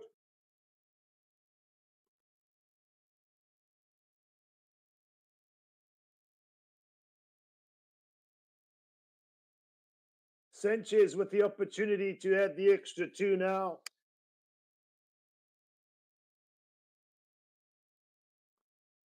Shapes to kick. It hits the right hand upright. Unsuccessful there from Sanchez. The Barbarians trail by 2, but both teams on the try sheet now. And this is what we want to see here. As I mentioned, I don't think we're going to see this game being played in 3s, 5s, and 7s. Wales kick off deep. Valentini for the Barbarians now. physical as ever, the Australian number 8.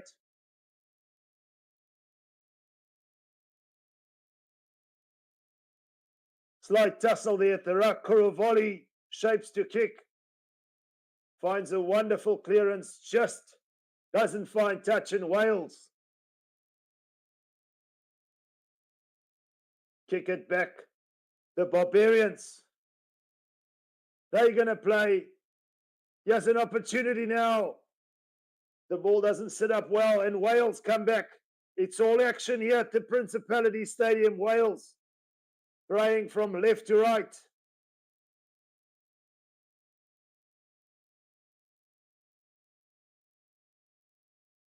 Wainwright, the 8th man for Wales, takes it up. Thomas Williams. Costello. Hit hard there by Valentini. But Wales looking to punch holes now, keeping the ball alive. Going through the phases. The ball is out. Costello again. Wainwright. Thomas Williams. Lovely little backhand pass. Wales have had wonderful support here. But not really making any post-contact meters. And for the moment, the referee has put play on hold. There is a serious injury, it looks like, to a Welsh player. One of the tight forwards for Wales. But some enterprising play here this afternoon.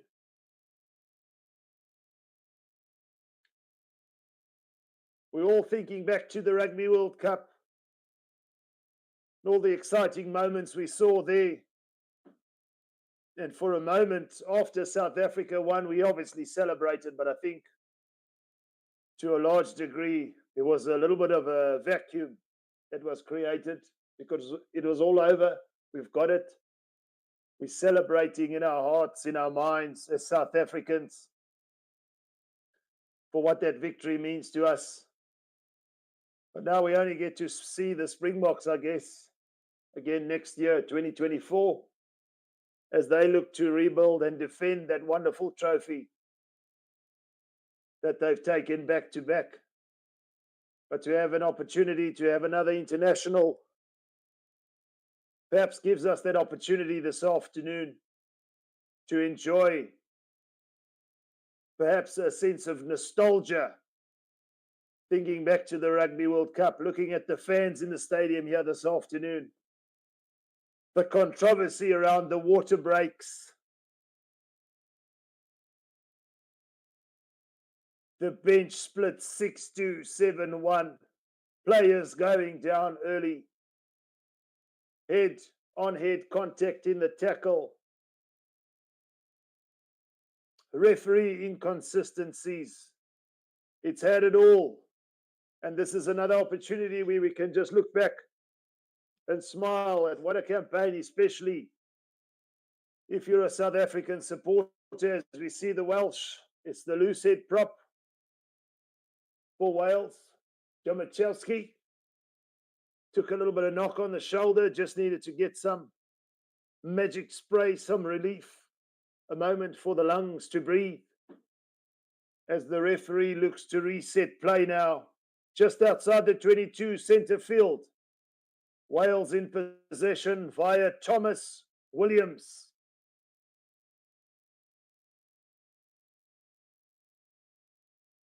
Strong scrum from the Barbarians, but it's in and out, and Wainwright comes away with it and takes it up almost to the 22.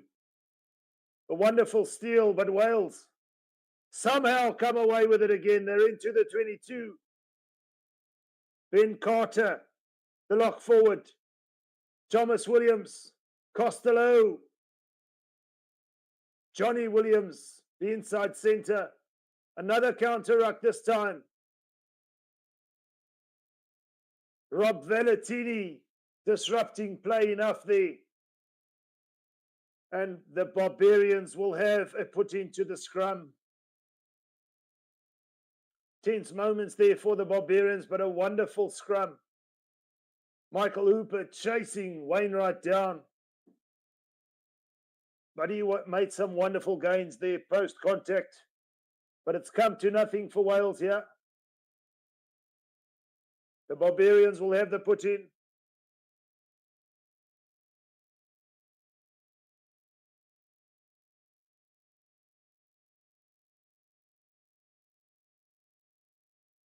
A lot of debate between North versus South. Which teams overall are better? Obviously, at World Cups, we know the Southern Hemisphere teams dominate. But an opportunity here for the Northern Hemisphere to mix it up and play against a Southern Hemisphere team that's mixed with different flavors from different countries. And Currie comes away with it now. He finds Stevenson. He's elusive and extremely fast. But the Barbarians want to play with it, no doubt. Currie at the base.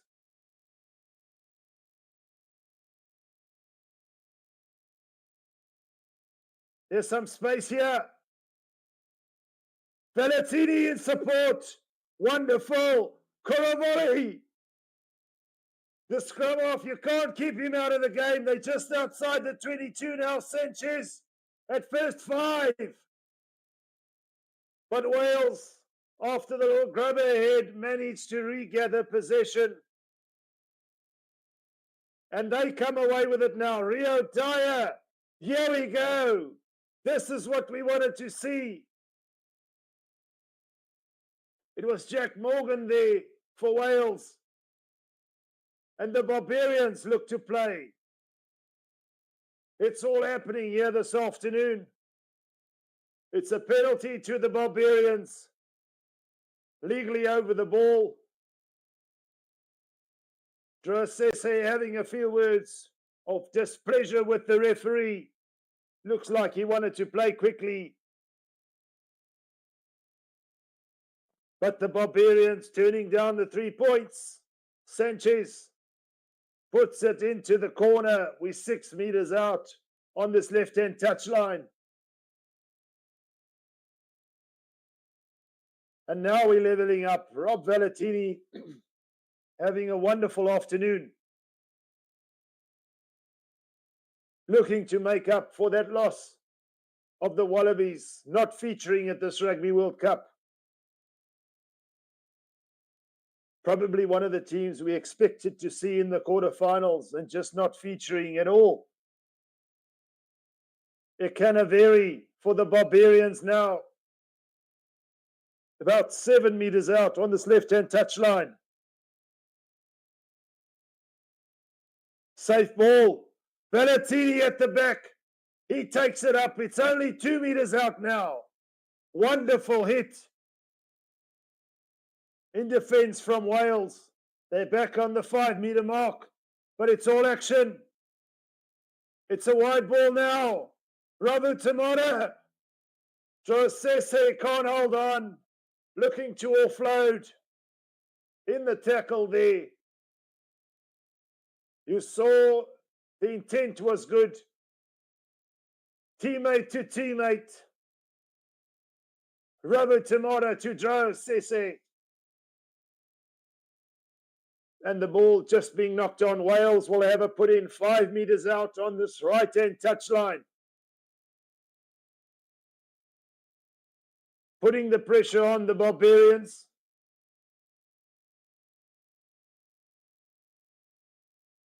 A lot of questions being asked of Wales in defence.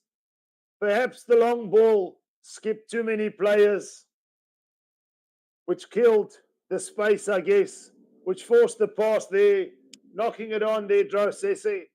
But the intent is there from the Barbarians.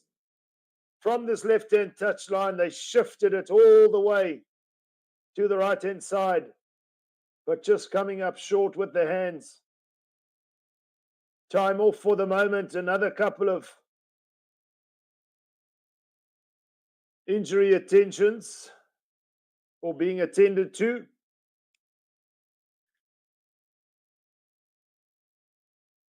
Shout out to Quinton, my brother. Thank you for tuning in to Forever Rugby. We obviously celebrate the Springboks winning. As South Africans, we just can't get enough of it. Massive respect to the real All Black fans who've taken it on the chin and realizing that it's our time again. We respect the All Blacks, the tradition of South Africa and New Zealand. As they say, they've beaten us more times than they've beaten us, or they've beaten us more times than we've beaten them. And I don't think the same can be said for us and any other team. So if there's one team that we respect the most as fans, and I'm sure as the Springboks, is the All Blacks. Shout out to the New Zealand supporters through all that they went through in the Ian Foster era, where people were calling for perhaps Ian Foster to be sacked at a stage. The results were not coming their way, but this All Black team most certainly faced a lot of adversity and came through and got to a Rugby World Cup final. We think of that loss at Twickenham to the Springboks, the loss to France in the opening game, but then the switch where that adversity turned to motivation. They made it to the final. Shout out New Zealand, but as a South African, what a final to witness. And what a final where South Africa beat the All Blacks. Simply sensational stuff. Wales still in possession here. Back to the action here. They're still inside their half, playing up to the 10-meter mark of their own, inside their own half, Wales. So surviving that 5-meter scrum earlier on and shaping to kick now. Thomas Williams. It's high.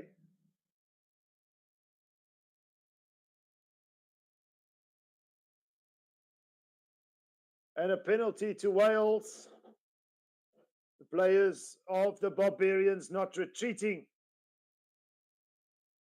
the necessary 10 meters, or no, I beg your pardon. Someone was played without the ball.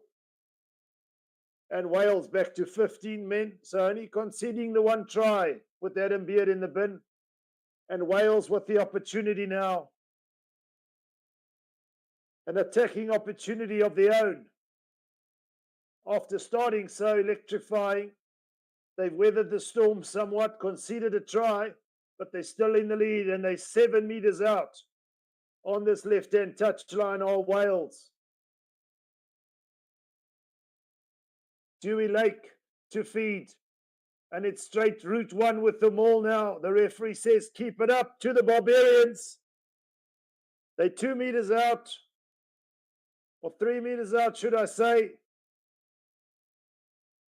Going backwards a bit, but here's Rio Dyer looking for work from the left wing. Williams, Costello with the cross kick. The Barbarians manage to disrupt possession. The ball goes into touch. One would think it was a knock on there by Ravu Tamada, but I think it was Tom Rogers who tried to slap it back in field after that kick pass attempt from Costello. So it will be a Welsh put in on this right-hand side, or right-hand touchline on the 22. Some good work there from the right winger, Rogers.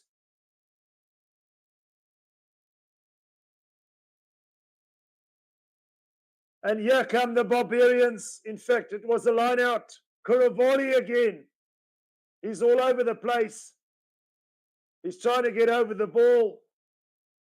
But Wales are back inside their own 22 now. It all happened so fast. Wainwright. He can't come away. Solid defense from the Barbarians. Wales still on their 22, but playing with ball in hand. They're meeting fire with fire here. Williams to Costello. And he sends it straight down, deep downfield. And here come the Barbarians.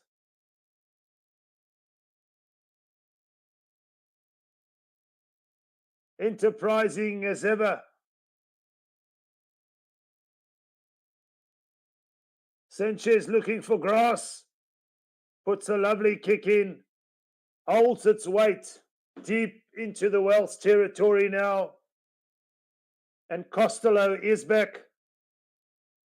And he finds touch just about on halfway. So a net gain for Wales there, not much for the Barbarians. For a moment you look away and things happen so fast.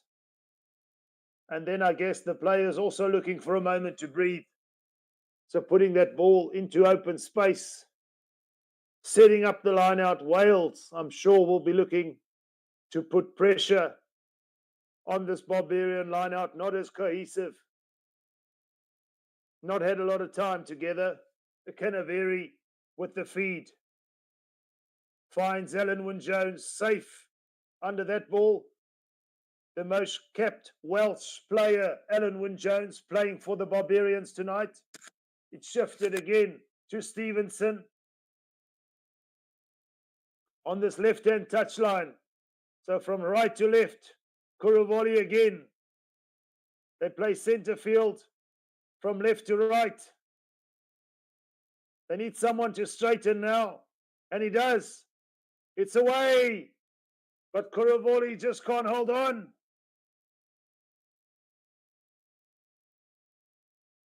Wales can't get advantage from that knock-on, so it will be there put into the scrum. But we see the intent from the Barbarians. Move that ball around. Wherever you find a man in black and white, let it go. Surely now, Wales resolute on defence, however. Just the handling error, costing the Barbarians there for the moment.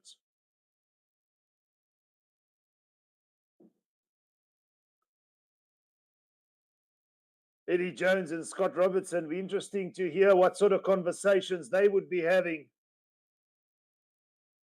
Coming together, they usually perhaps, if anything, would be on opposing sides. But great minds coming together for the Barbarians. You can see it in the enterprising play. But also, you just got to have that free spirit, knowing the tradition of the Barbarians is just keep it going, keep it flowing. There's not too much that those coaches can do in such a short space of time. Just having the feel for the game, and for the moment, Wales have the feel. It's Rio Dyer with the chip ahead. It's the Barbarians who manage to thwart that attack there for the moment. It was the Welsh inside centre there, Johnny Williams, who just couldn't hold on. Wonderful skip ball, and they found Rio Dyer on this left wing. Put it over the fullback's head. But it was Williams, Johnny Williams, at the last moment. He called for the kick. He needed to gather. He just couldn't hold on. It's a game of inches. And the Barbarians breathe for the moment. They'll have a put into the scrum 5 meters out. So close for Williams and Wales there. The score still 7 points to 5 for all the enterprising play. The scoreline obviously still very low. Gives you an indication, perhaps, handling errors, unforced errors creeping in. And after such a long season, a long World Cup, I'm sure these players are giving the best they can. And we're actually seeing some good rugby here.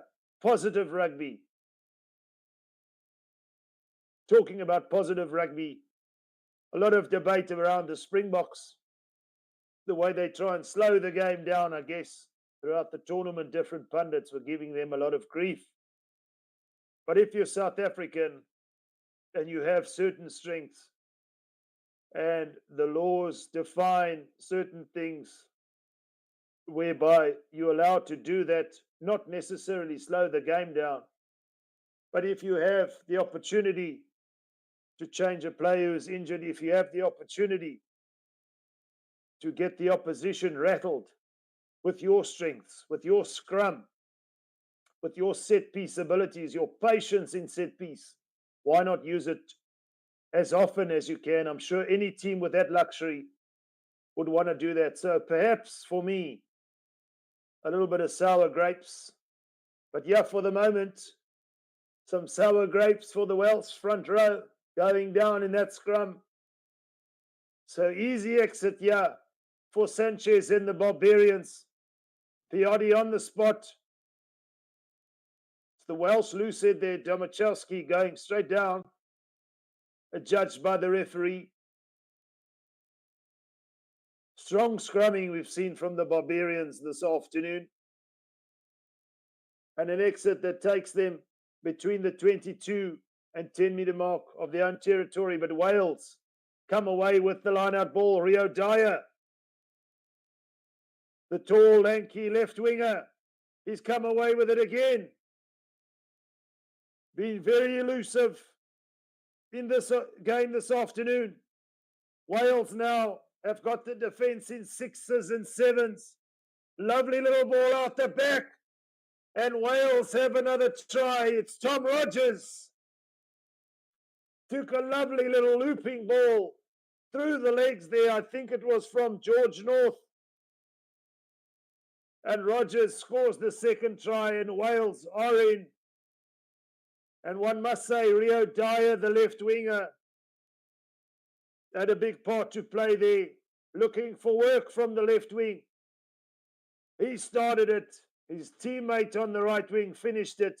But Thomas Williams, it is George North, through the legs, a la Carlos Spencer to Joe Rokothoko in that Rugby World Cup quarterfinal in 2003. That time around, the All Blacks victorious over the Springboks by 29 points to 9. But reminiscent there was George North through the legs. Wonderful skill. And Rogers on the right wing. He's had good hands all afternoon. Athletic on the right wing there, Tom Rogers. And Wales lead by 12-5. We're in a half hour in to this game. And Halfpenny with the opportunity to convert. It's only had one kick this afternoon.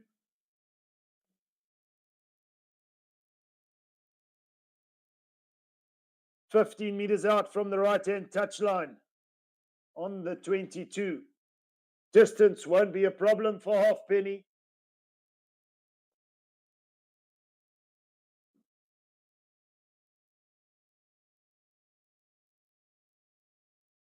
Halfpenny shapes to kick. It's sailing. It's over.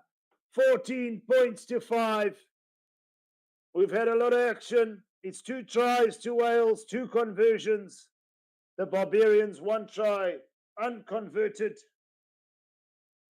at the Principality Stadium. So what looked like it was going to be an exit for the Barbarians, Wales have found a way to score after conceding that scrum penalty. But it's all action again. Wales look to clear. But a big, massive hit on Sanchez there, George North. They can't bring him down. Here's an opportunity for the captain, Morgan, running a wonderful support line. But the Barbarians have men legally over the ball. Again, it's Justin Chipperick of Wales with the blue scrum cap. Relentless over that ball. What wonderful work there from George North. Dipping and darting, skipping inside and out. Wonderful support from Jack Morgan. But Wales not able to capitalise there. Chipperick over the ball and a penalty to the Barbarians.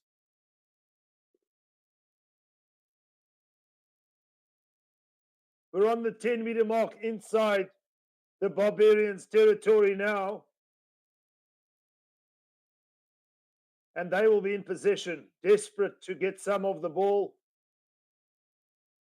They can't ill afford, or they can ill afford, should I say, to rely on their set piece.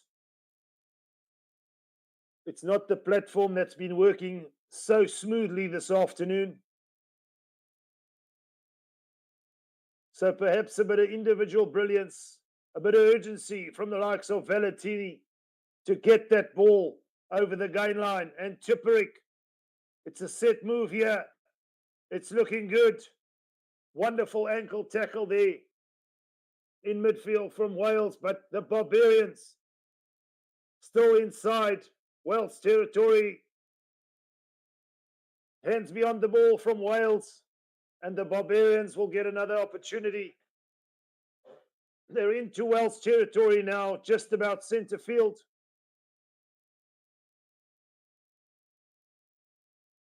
And it looks like Tenyeli Tupou has come off the field for the Barbarians. Not having good luck with injuries, but Wales somehow get possession back. It's all a bit loose there from the Barbarians. And here comes Rio Dyer. Little shape, a little step outside. Here's Thomas Williams. Rio Dyer just can't find a way. Looking to tip his head like a baby rhino on jet fuel. But Rio Dyer came up short there, and the Barbarians looking to play quickly.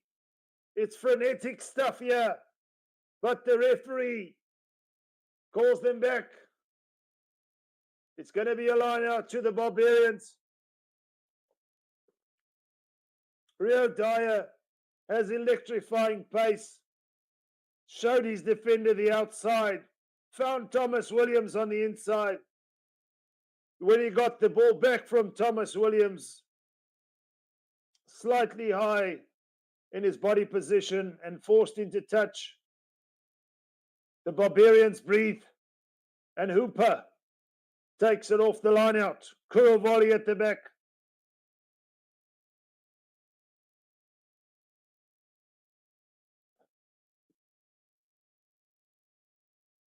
Shaping to kick now. Finds a wonderful touch. So in a moment you thought Wales were going to score.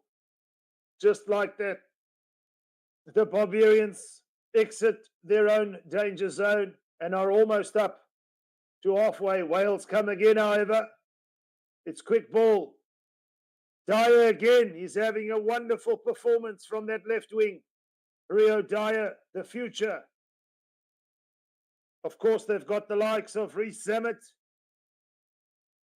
Another man with electrifying pace. But for Warren Gatland, I'm sure a pleasure to see Rio Dyer performing so well. But the Barbarians are in possession now. Playing at the wrong end of the field, however.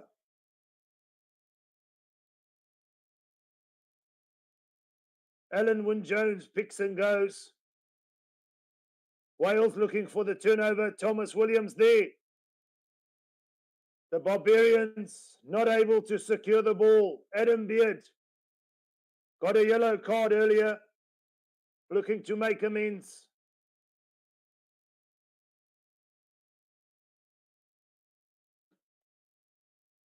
Wainwright playing it off back. Johnny Williams to George North again. Wonderful feet from the veteran. Almost a basketball pass there, finding somebody who goes to ground now. Thomas Williams. Costello!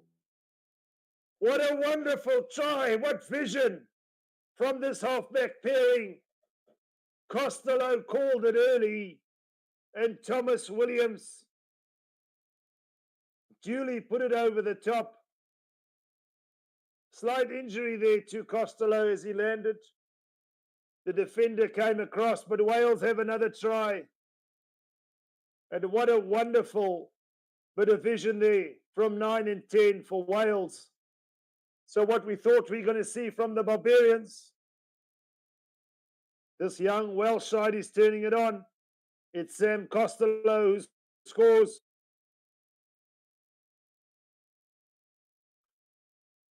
$19 points to 5, and Lee Halfpenny with the opportunity for Wales to add the extra 2 to make it 3 converted tries. It's 5s and 7s. This time around, it's 7 for Wales again. It's 21 points to 5 here at the Principality Stadium this afternoon. Sam Costello gets over for their 3rd try. Of course, no bonus points here this afternoon, but that doesn't mean we ain't going to see running rugby, and we've seen that. 2 minutes to go in this first half. Wales, one could say, slightly dominant in terms of territory possession. Has been pretty even. The Barbarians have looked good in terms of their scrum. The set piece, though, not functioning as good as they would have liked. Wales winning the scraps, winning the rub of the green, you could call it. For the moment, Williams puts it up. Slight fumble there from the Barbarians. And a huge net gain for Wales. They take it 40 meters upfield with the scrum. Feed. And another attacking opportunity, perhaps, to lay the momentum foundation as this first half closes. I'm sure the Barbarians will get a stern talking to at halftime from Razor and Eddie Jones. But for Wales, they need that opportunity to go into halftime, give the killer blow, perhaps force the Barbarians to play with no structure whatsoever. Thomas Williams with the feed. Will the Barbarians throw structure out the window come second half? Will we see some moments of magic? Not a moment of magic from Wales there, from first phase ball in the line out, or the scrum, I beg your pardon. Lee Halfpenny's been kicking well all night. 3 out of 3 conversions. But he wishes there for the moment that his hands were like his feet. Accurate. Butterfingers for the moment, but the conditions are a little bit dewy. Clear skies. But the Barbarians now, they will have one final opportunity. Time is in the red here in the first half at the Principality Stadium. Currie with the feed.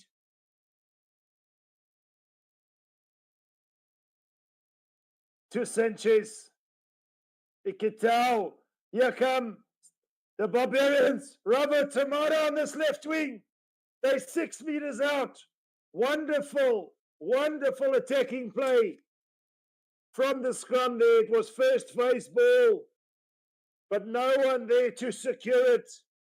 And the fullback, who just earlier on knocked it on, has made amends. He's over the ball legally there, Lee Halfpenny. And that should just about be half time. Wonderful defense from Wales. It looked electrifying there for a moment. But it's half time. He's kicked it out. It's 21 points to 5. Wales lead at the Principality Stadium. It's all to do for the Barbarians. Should we see, or will we see, some moments of magic? Stay tuned to Forever Rugby on Forever Sports. Until the second half, myself, Roots, thank you.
Welcome back to Forever Rugby on Forever Sports. We're just about underway in the second half. We see there's a substitution for Wales. It's the number 22 for Wales. Cal Evans will be taking the kickoff.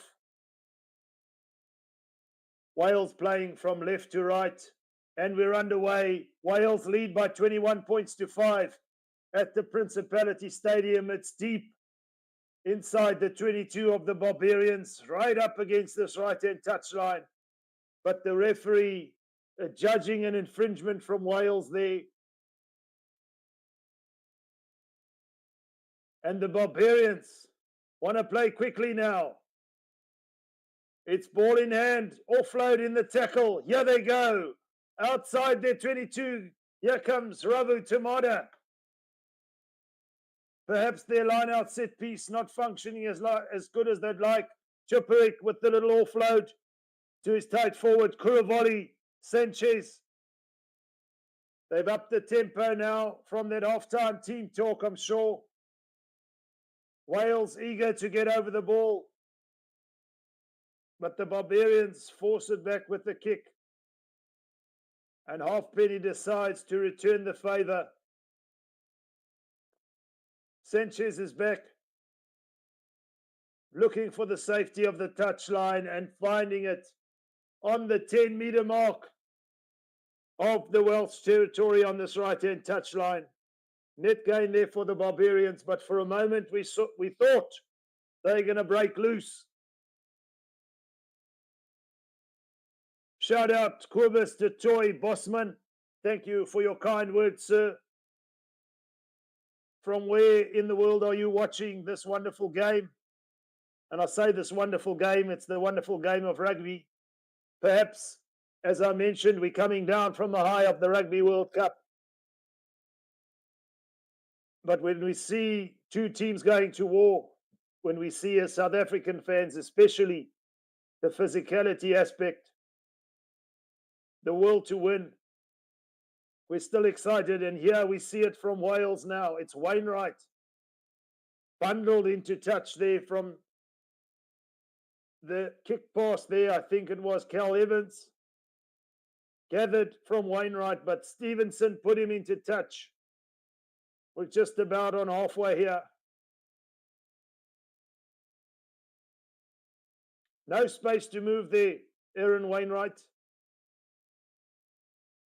Interesting to see the substitution, the early substitutions, what effect it will have on the flow of things. But I think Costello, definitely a precautionary measure, keeping in mind the Six Nations is coming up. Thomas Williams now. Robert Tamada with the interception and lovely offload. Here come the Barbarians. They love it when it's loose. Outside the 22, Korovoli to Wyn Jones. Looking for the offload. Hooper.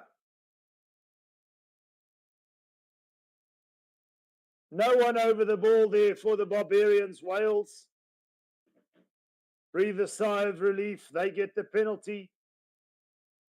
Wonderful intent from the Barbarians, but Wales for the moment, via Cal Evans, can relieve the pressure.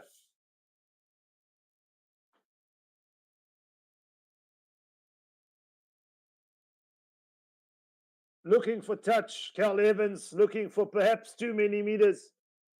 And the Barbarians come away with it.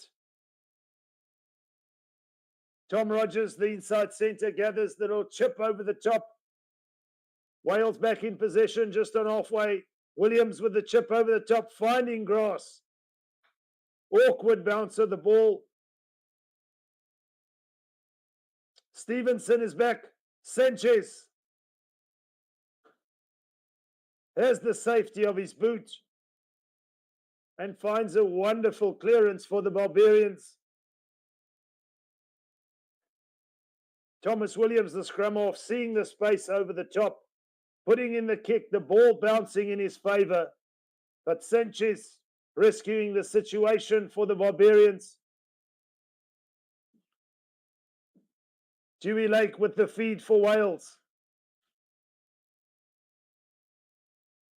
They decide to go route one and maul it up. Making some valuable meters now. Alan Wynne-Jones trying to disrupt the ball. But Wales come away with it. Williams to Wainwright.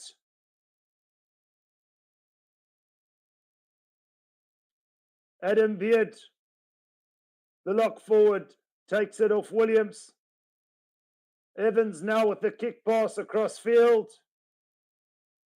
Just too much weight on it there. This time around, Tom Rogers not able to get up high enough.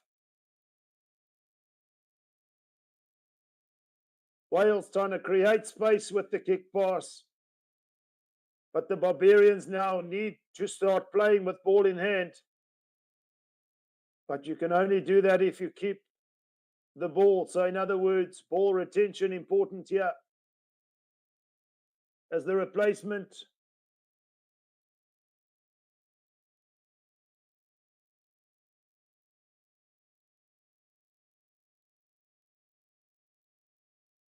hooker for the Barbarians feeds. They find their man, Valentini.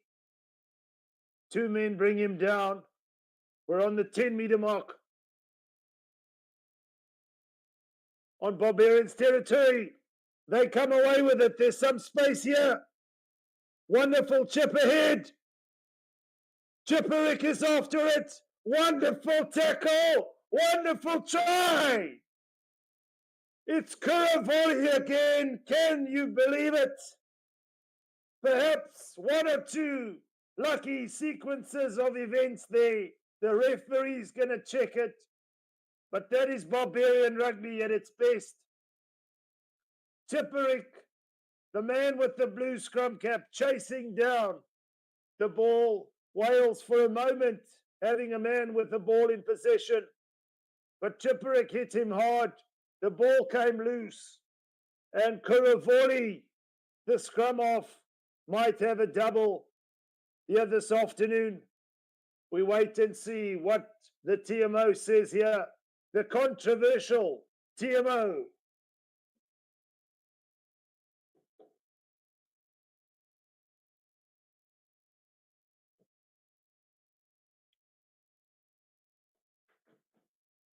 For all intents and purposes, that seems like a try. Some words from the AR to the referee, Andrea Piatti, the Italian. Not flustered by the occasion.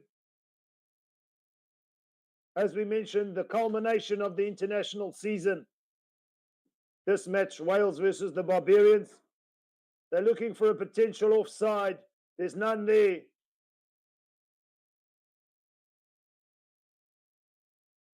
In my opinion, Chipperick onside. But what a wonderful kick ahead. After the initial break,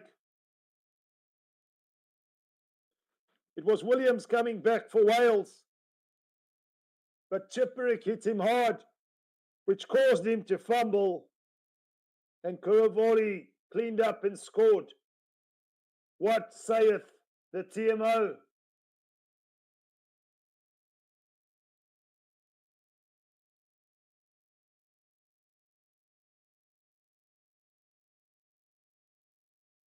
In my opinion, it looks all clear for a try.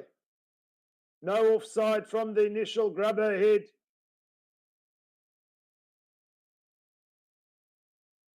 And if anything, it's Angus Bell for the Barbarians. Can you believe it? The loose head for Australia, Angus Bell, putting that ball, grubbering it ahead. Chipperick with the lovely chase. And deliberation here between the referee and the TMO. Makes it all for a dramatic turn of events. Jack Morgan listening intently to the referee. It's a try for the Barbarians. You better believe it. It's that man, Simeone Currie. He gets a double, and the Barbarians hit double figures, 21 points to 10. But what a little chip ahead from none other than that man, Angus Bell. Would you believe it? The chase was good. The hunger to get to that ball and get it over the line was there for Currie. Hops up from the ground, scores a sensational try. And the conversion is successful. The Barbarians trail 12 points to 21 here this afternoon and managed to find the clearance from the kickoff. Slight shift in momentum there. It's still early days. We're only up 3 minutes from 50 now.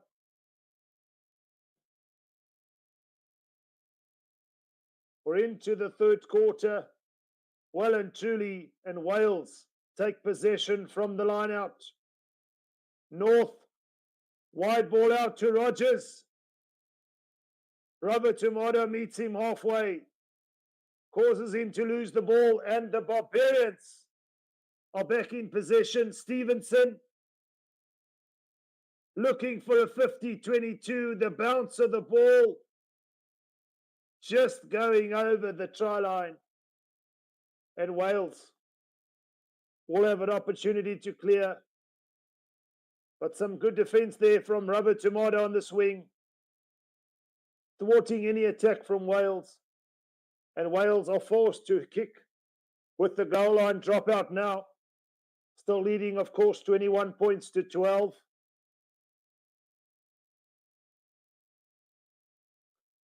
It's also, I guess, good to see a little bit of rugby with nothing on the line. As we spoke about the Rugby World Cup, we'll be lingering long in our thoughts. This sort of game, exciting to see, but nothing necessarily at stake, except we love to see the ball thrown around. We don't want to see injuries. We know how the fans are passionate about supporting their respective teams. And I guess for the tradition of Barbarian rugby as well, it's always nice to have a game like this cap off the international season. The Rugby World Cup was definitely physically, mentally draining on players, on fans, I'm sure, around the world. So nothing at stake here except plans of the future with regards to Wales and their Six Nations campaign. For the Barbarians is to captivate, capture, and never forget to cherish the moment, to have the opportunity to play with players from all walks of life, as Cal Evans looks for the goal line dropout now. Gets it up to halfway, and here comes Angus Bell for the Barbarians. Looking very energetic. What a wonderful ball here. Michael Hooper looking for his man out wide. It's Stevenson tucked up against this right-hand touchline. Chipperick, who's been busy as ever. It's quick ball. Alan Wynne-Jones. What a wonderful try. Ironically, against his teammates, the most capped Welshman in the Barbarians team this evening, or this afternoon, Alan Wynne-Jones. One would think he has tired legs after over 150 international appearances, but he's there running a wonderful support line, collecting that quick ball from the base, and no defensive team can stop that when it comes in waves like that. And Alan Wynne-Jones putting a magical touch on a wonderful international career, scoring a try for the Barbarians this afternoon. And they only trail by 4 with the kick to come. Michael Hooper finding Stevenson, who made some meters on that right-hand touch line. And then it was recycled quickly. But you have to commend the effort of the replacement, Angus Bell, of course, who put in that little grabber earlier on that subsequently led to the try. And on this occasion, looking again, full of intent with ball in hand. The Barbarians convert that try. It's 21 points to 19. 30 minutes to go here, folks.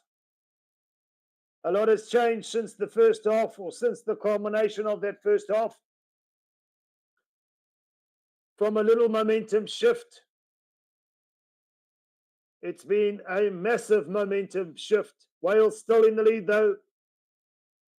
But from the kickoff, the Barbarians make an unforced error there. Putting the ball straight into touch, looking for some exit. But Wales looking to play quickly now. Morgan to Williams.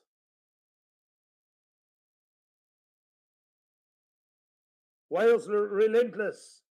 Just commend the fitness of these guys. After a long World Cup as well. But this time around, Wales trying to fight that momentum. And Stevenson, we know he can move. Here come the Barbarians now. It's all loose. It's Rubber Tomato on this left-hand touchline.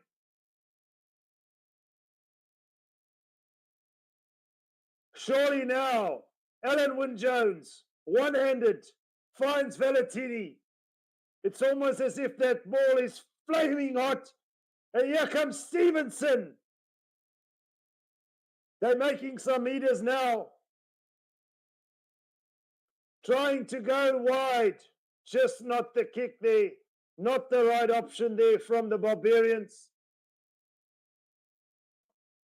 But for a moment, you could not take your eyes off the screen. The Barbarians coming into their own at the moment, looking for the counter-ruck. It's all frenetic now. Wales secure possession though. Williams.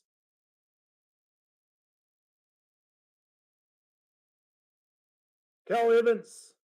Here comes Robert Tomato. The flying Fijian. Step inside. And it's a wave after wave again for the Barbarians. Playing towards centre field from left to right. Currie. Valentini. Robert Tomato wrapped up there. No space to move.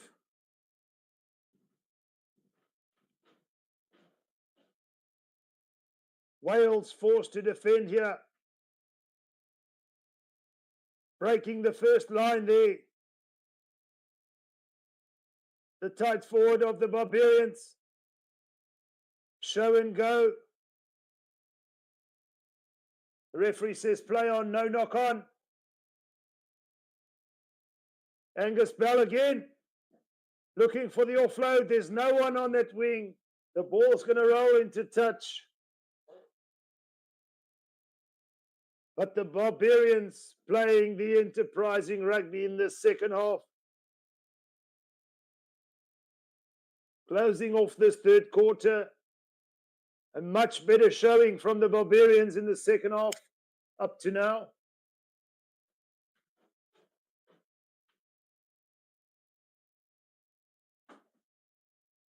And Wales with the feed. Desperate to get their hands on the ball. Elliot D finds his man. And he's in at the back for the small. Wales, route one. Piatti calls, the referee, Piatti calls, use it once. Williams puts it high to Stevenson. For the Barbarians, takes the high ball. Robert Tomato. It's all fair to be quick. But they don't want to lose their shape, the Barbarians. Otherwise, they're relying on individual brilliance. And for the moment, they seem to be holding it together. Currie. Looking for quick ball. Over the top. Stevenson. Just can't hold on. But the referee says no knock on. It's recycled quickly here. Don't take your eyes off the screen, but they just couldn't make anything of that, the Barbarians. So just stemming the momentum flow there, the referee with the penalty to Wales. But it's all action here this afternoon with nothing on the line but pure excitement, pure passion for this wonderful game. The Barbarians are turning on the magic for sure, just at the last moment there. Not able to secure the ball, but a wonderful, wonderful touchline clearance there for Wales. And they have an opportunity now, 10 meters out. Cal Evans, been somewhat indifferent since he's come on, but has redeemed himself as Wales find themselves on the 10-meter mark or 10 meters out on this right-hand touchline. And more, route one, Elliot D, Thomas Williams to Cal Evans. Looking for quick ball. Here's a try.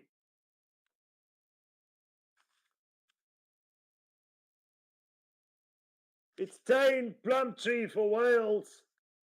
They get their fourth try. Alan Wynne-Jones remonstrating with the referee to check something. Perhaps obstruction there.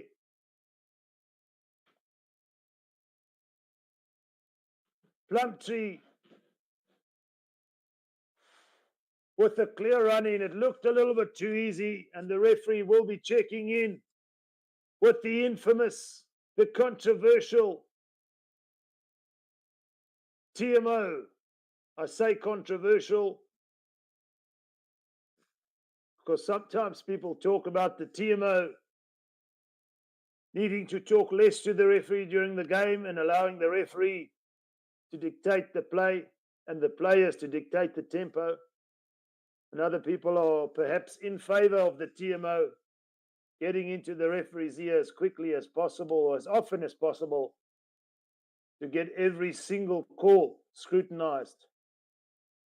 To the viewers at home, it's neither wrong nor right to suggest what they should be doing or which one you favor is wrong or right. I think for the sake of the TMO and the mandate he has now, that's what they're following. Moving forward, perhaps there'll be some changes, but I think it will all come with the flow of the game. Sometimes when we look back, if it wasn't our team that has got the decision we would have liked, we have a natural bias, but sometimes we just got to let it flow. As we said, we want to see the consistency in this 80 minutes. Perhaps we won't see it over a full season, but Wales score the try. There's no obstruction, and Lee Halfpenny puts the 2 points over. It's 28 points to 19. Wales hit a big blow here as we approach the last quarter of this game.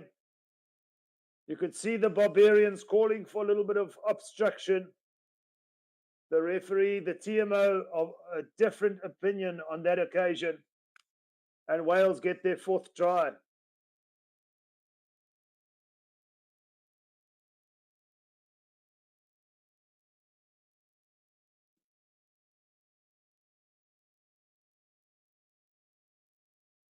$28 points to 19 here at the Principality Stadium this afternoon. We saw a wonderful try from Alan Wynne-Jones, the veteran Welshman. Most kept player this time around scoring for the Barbarians. You thought they shifted in terms of momentum. But Wales hit back with the fourth try and lead by 28 points to 19. Joe Louis says he loves Wales. Yeah, it was a tough one, I guess, if you love Wales, and they lost to that Argentina in the quarterfinals.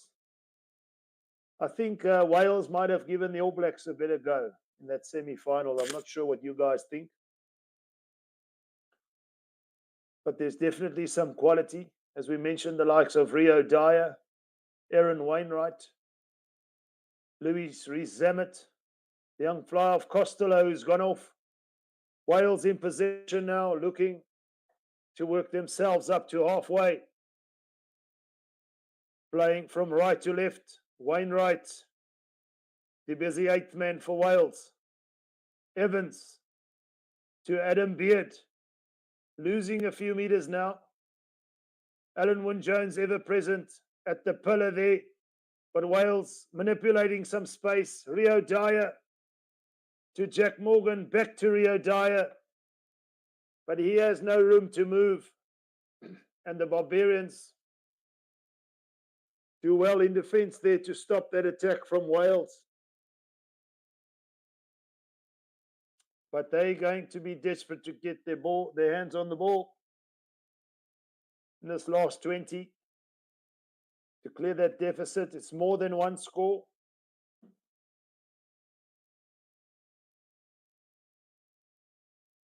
Barbarians come away with it now. From the line out, it's clean ball.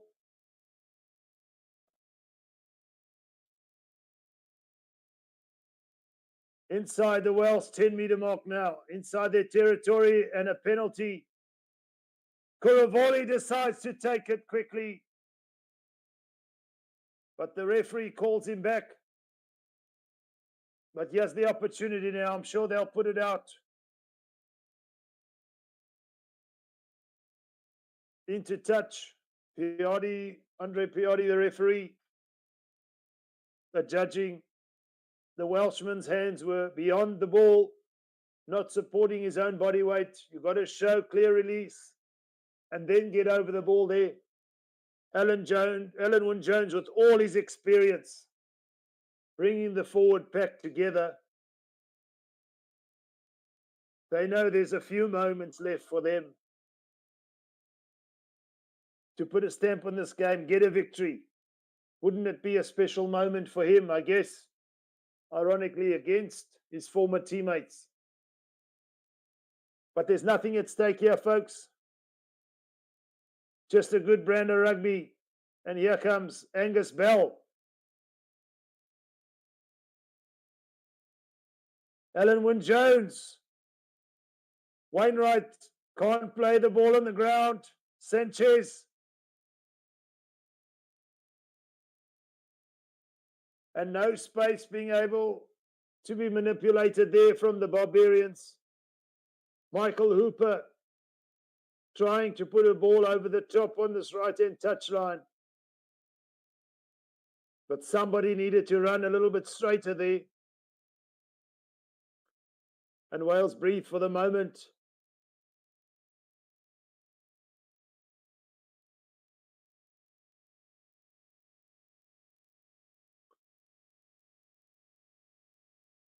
"15 meters out from their own try line, Wales on this right hand touchline with the line out feed. Beard, clean take to Aaron Wainwright.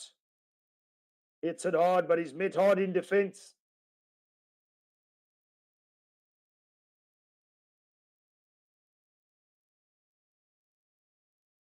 Thomas Williams will shape to kick for Wales.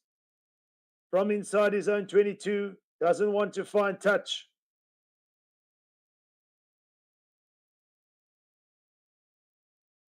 Secured for the Barbarians now. Playing from right to left. They can't find the last pass. And again, it's into touch. Wales set piece has been strong. They look to play quickly. The referee says play on. Wainwright gets the ball.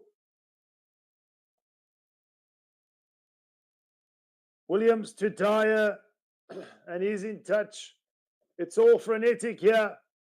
Tipperick wants to take it quickly, but the referee desperately calls for a timeout. I think there's an injury here to Aaron Wainwright. So not able there to take it quickly. The Barbarians still trailing by 19 points to 28. 4 tries to Wales. 3 tries to the Barbarians, 1 unconverted.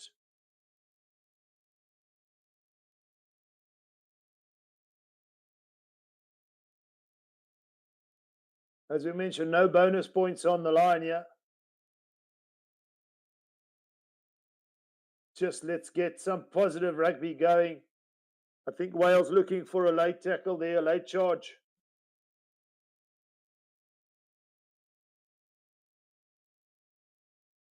Or it's just before that incident. Not sure if the referee's checking it, but for the moment, Wales bossing this game in terms of territory.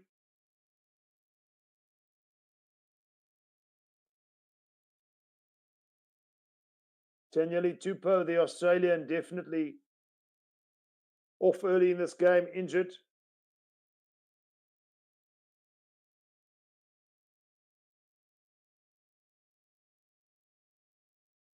And in fact, Wales will get the opportunity with the penalty now.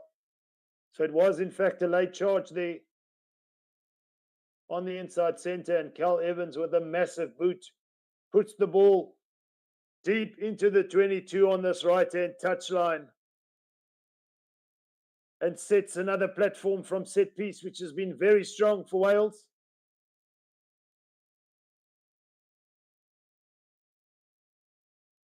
Alan Wynne-Jones, of course, experienced in the line-out for the Barbarians, but no contest. There was a forecast that they'd do the maul. They were correct, but Wales do find the momentum to go forward. Williams looking to get the ball out there. And unfortunately, from that maul, the Barbarians coming in from all sides of that maul. And Wales will have the advantage with the penalty. It's a tap and go. Wales keeping the tempo alive. They know this is their pre-season opportunity to get some confidence.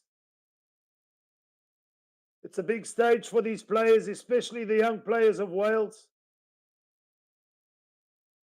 who perhaps have not played against the likes of Michael Hooper. It's a wide ball out. It's a big hit on Halfpenny there. Massive hit on Lee Halfpenny. The referee playing advantage to Wales, however. Wainwright. The referee still looking to play advantage. Rogers. Wainwright. It's kept alive. And it's a try. Try number 5 for Wales. They were looking to get as much as they could from that advantage. They kept the ball alive. The referee signaled advantage, decided to let the game flow. And it was the right winger, Tom Rogers, who found some space on the inside there, handing off Nicolas Sanchez in the process. Explosion of pace off the mark. And in support was Aaron Wainwright. You beauty. Wales up to 33 points to 19. With the kick to come. And that momentum shift has swung back the other way for Wales now. I can't help but feel that we want to see more. We know we could see more from the Barbarians, but you can't ask more from Lee Halfpenny, who puts over the conversion. It's 5 out of 5 for the veteran fullback. Calm under pressure, experience for days. And Wales up to 35 points to 19 against the Barbarians. As I was mentioning, we expect to see a little bit more from this Barbarian team. We know it's been a long season, but individually from 1 to 23, There's massive skill, massive talent. They can play this beautiful game. And we just want to see that here. We have about 15, 14 minutes to play as we see Donaldson, Ben Donaldson of Australia, the young fullback / fly off, who comes on to replace Nicholas Sanchez. A special moment for him.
Hello and welcome back to Forever Rugby on Forever Sports.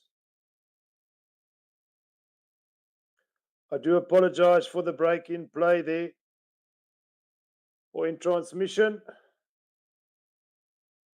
Some technical issues over there, but for the moment, the Barbarians still trail by 35 points to 19.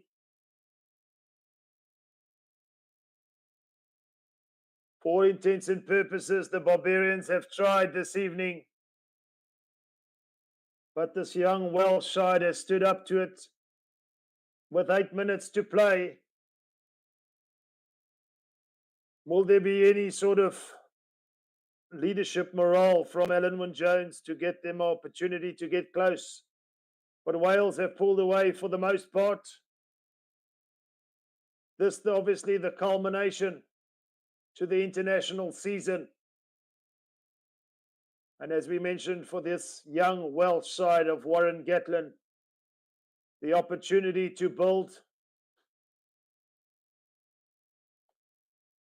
for the Six Nations upcoming next year.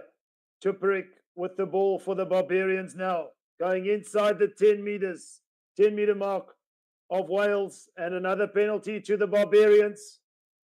They're going to look to play quickly now. It's all in here this afternoon at the Principality Stadium. Bazan Velez. Again, they shouldn't lose their shape. Donaldson. Somebody needs to straighten the line. Tuparik. Robert Tamada. Back to Tuparik, who holds on. We're up to the 22-meter mark now. It's all action here. Here they go. What a wonderful move. The Barbarians 4 meters out. Just brought up short there. Bazan Velez to Angus Bell. He can't get away. Surely now, they've got to go wide. Stevenson. Donaldson. He's wrapped up and they've lost 2 meters now, the Barbarians.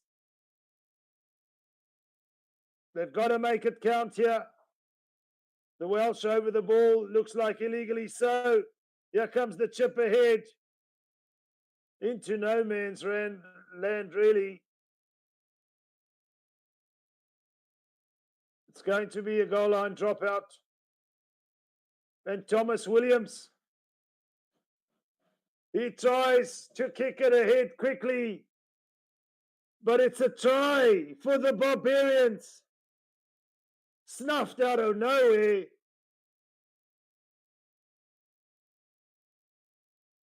And the Barbarians score their 4th try. It's 35 points to 24 with the kick to come.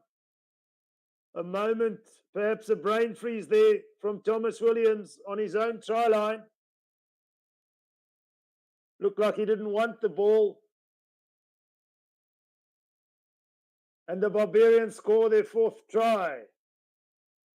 Opportunistic at best. Donaldson puts the extras over, and it's 35 points to 26. A high-scoring affair here at the Principality Stadium.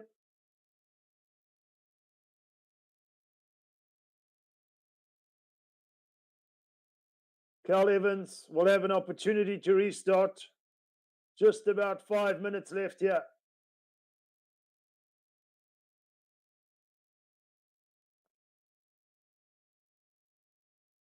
Wales kick off deep.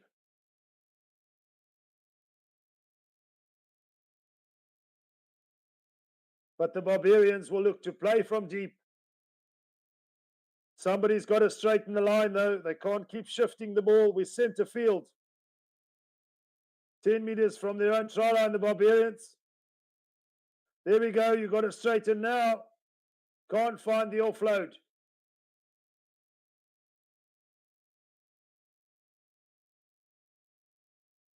Here's a breakaway. Swatting away defenders like he's swatting away flies. Ravu Tamada trying to get rid of the ball, trying to keep it alive, but it's gone into touch almost up to halfway. So the Barbarians not giving up.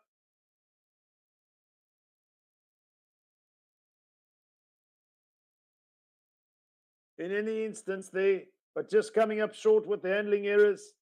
We spoke about their set pieces not perhaps being the best platform, even though Alan Wynne-Jones is a master in the line-out, very experienced.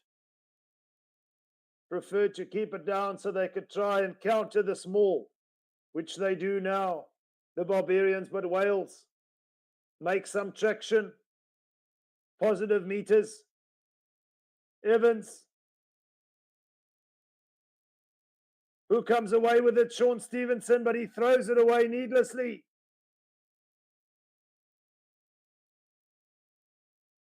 It's all loose here. Rio Dyer, Rogers, ankle tap to ground.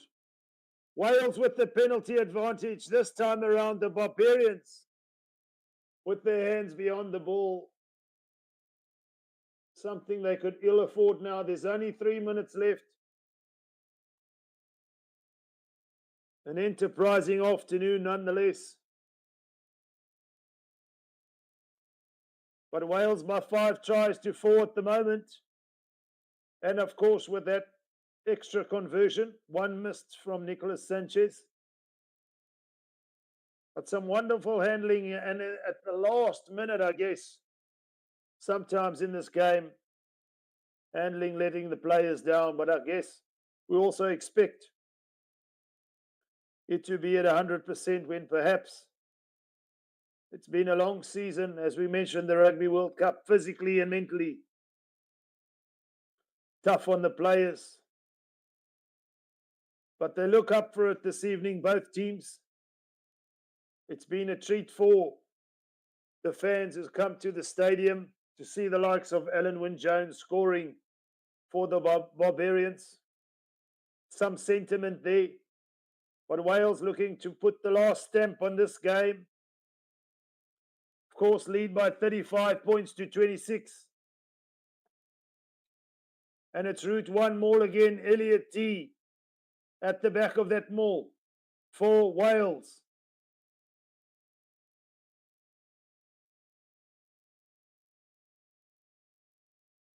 Another penalty to Wales there, an infringement coming in at the side of the maul. One of the Barbarians players. And it's tap and go time. Aaron Wainwright. Wales play quickly now. Up to 5 meters from the line. Beard running a dummy line. Evans. Here's an opportunity. Here's a try. It's the replacement scrum off. Kieran Hardy. He's come on and injected some energy into this match, and Wales have try number 6. They take it up to 40 against the Barbarians. What it means in the grander scheme of things, we won't perhaps fully know, but for Wales, definitely a confidence booster as they begin in earnest their preparations for the Six Nations. We know, of course, the Rugby World Cup has concluded, and the international season will be down for a little while as the URC, which of course is live on Forever Sports, United Rugby Championship. But then the international season kicks off in the Northern Hemisphere, obviously with the Six Nations. So small breaks can do big things like this, perhaps. Big things like this, should I say, can do a lot in that small breaks for confidence for these players, the young players of Wales. That time, Hardy with the lovely try, the replacement scrum off. Alan Wynne-Jones here. A sentimental moment, decides to take the kickoff. The last play of the game for the Barbarians. Wonderful execution, goes a little bit short. And Wales will play from deep here. We're past the 80-minute mark at the Principality Stadium.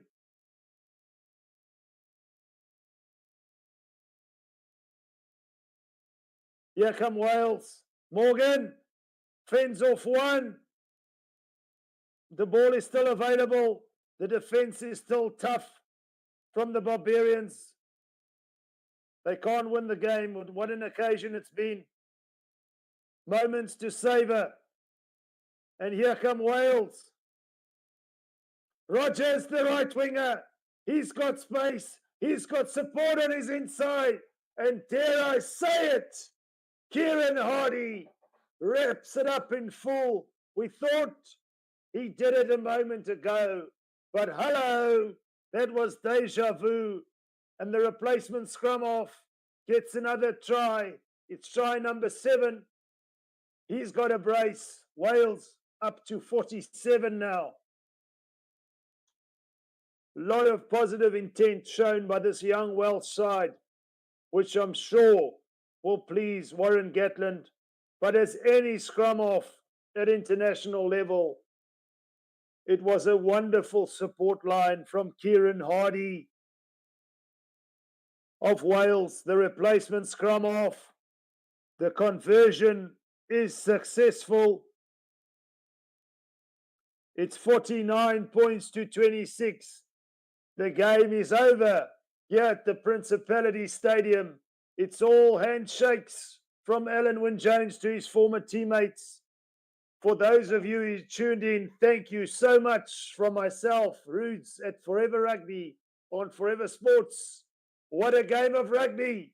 Simply sensational.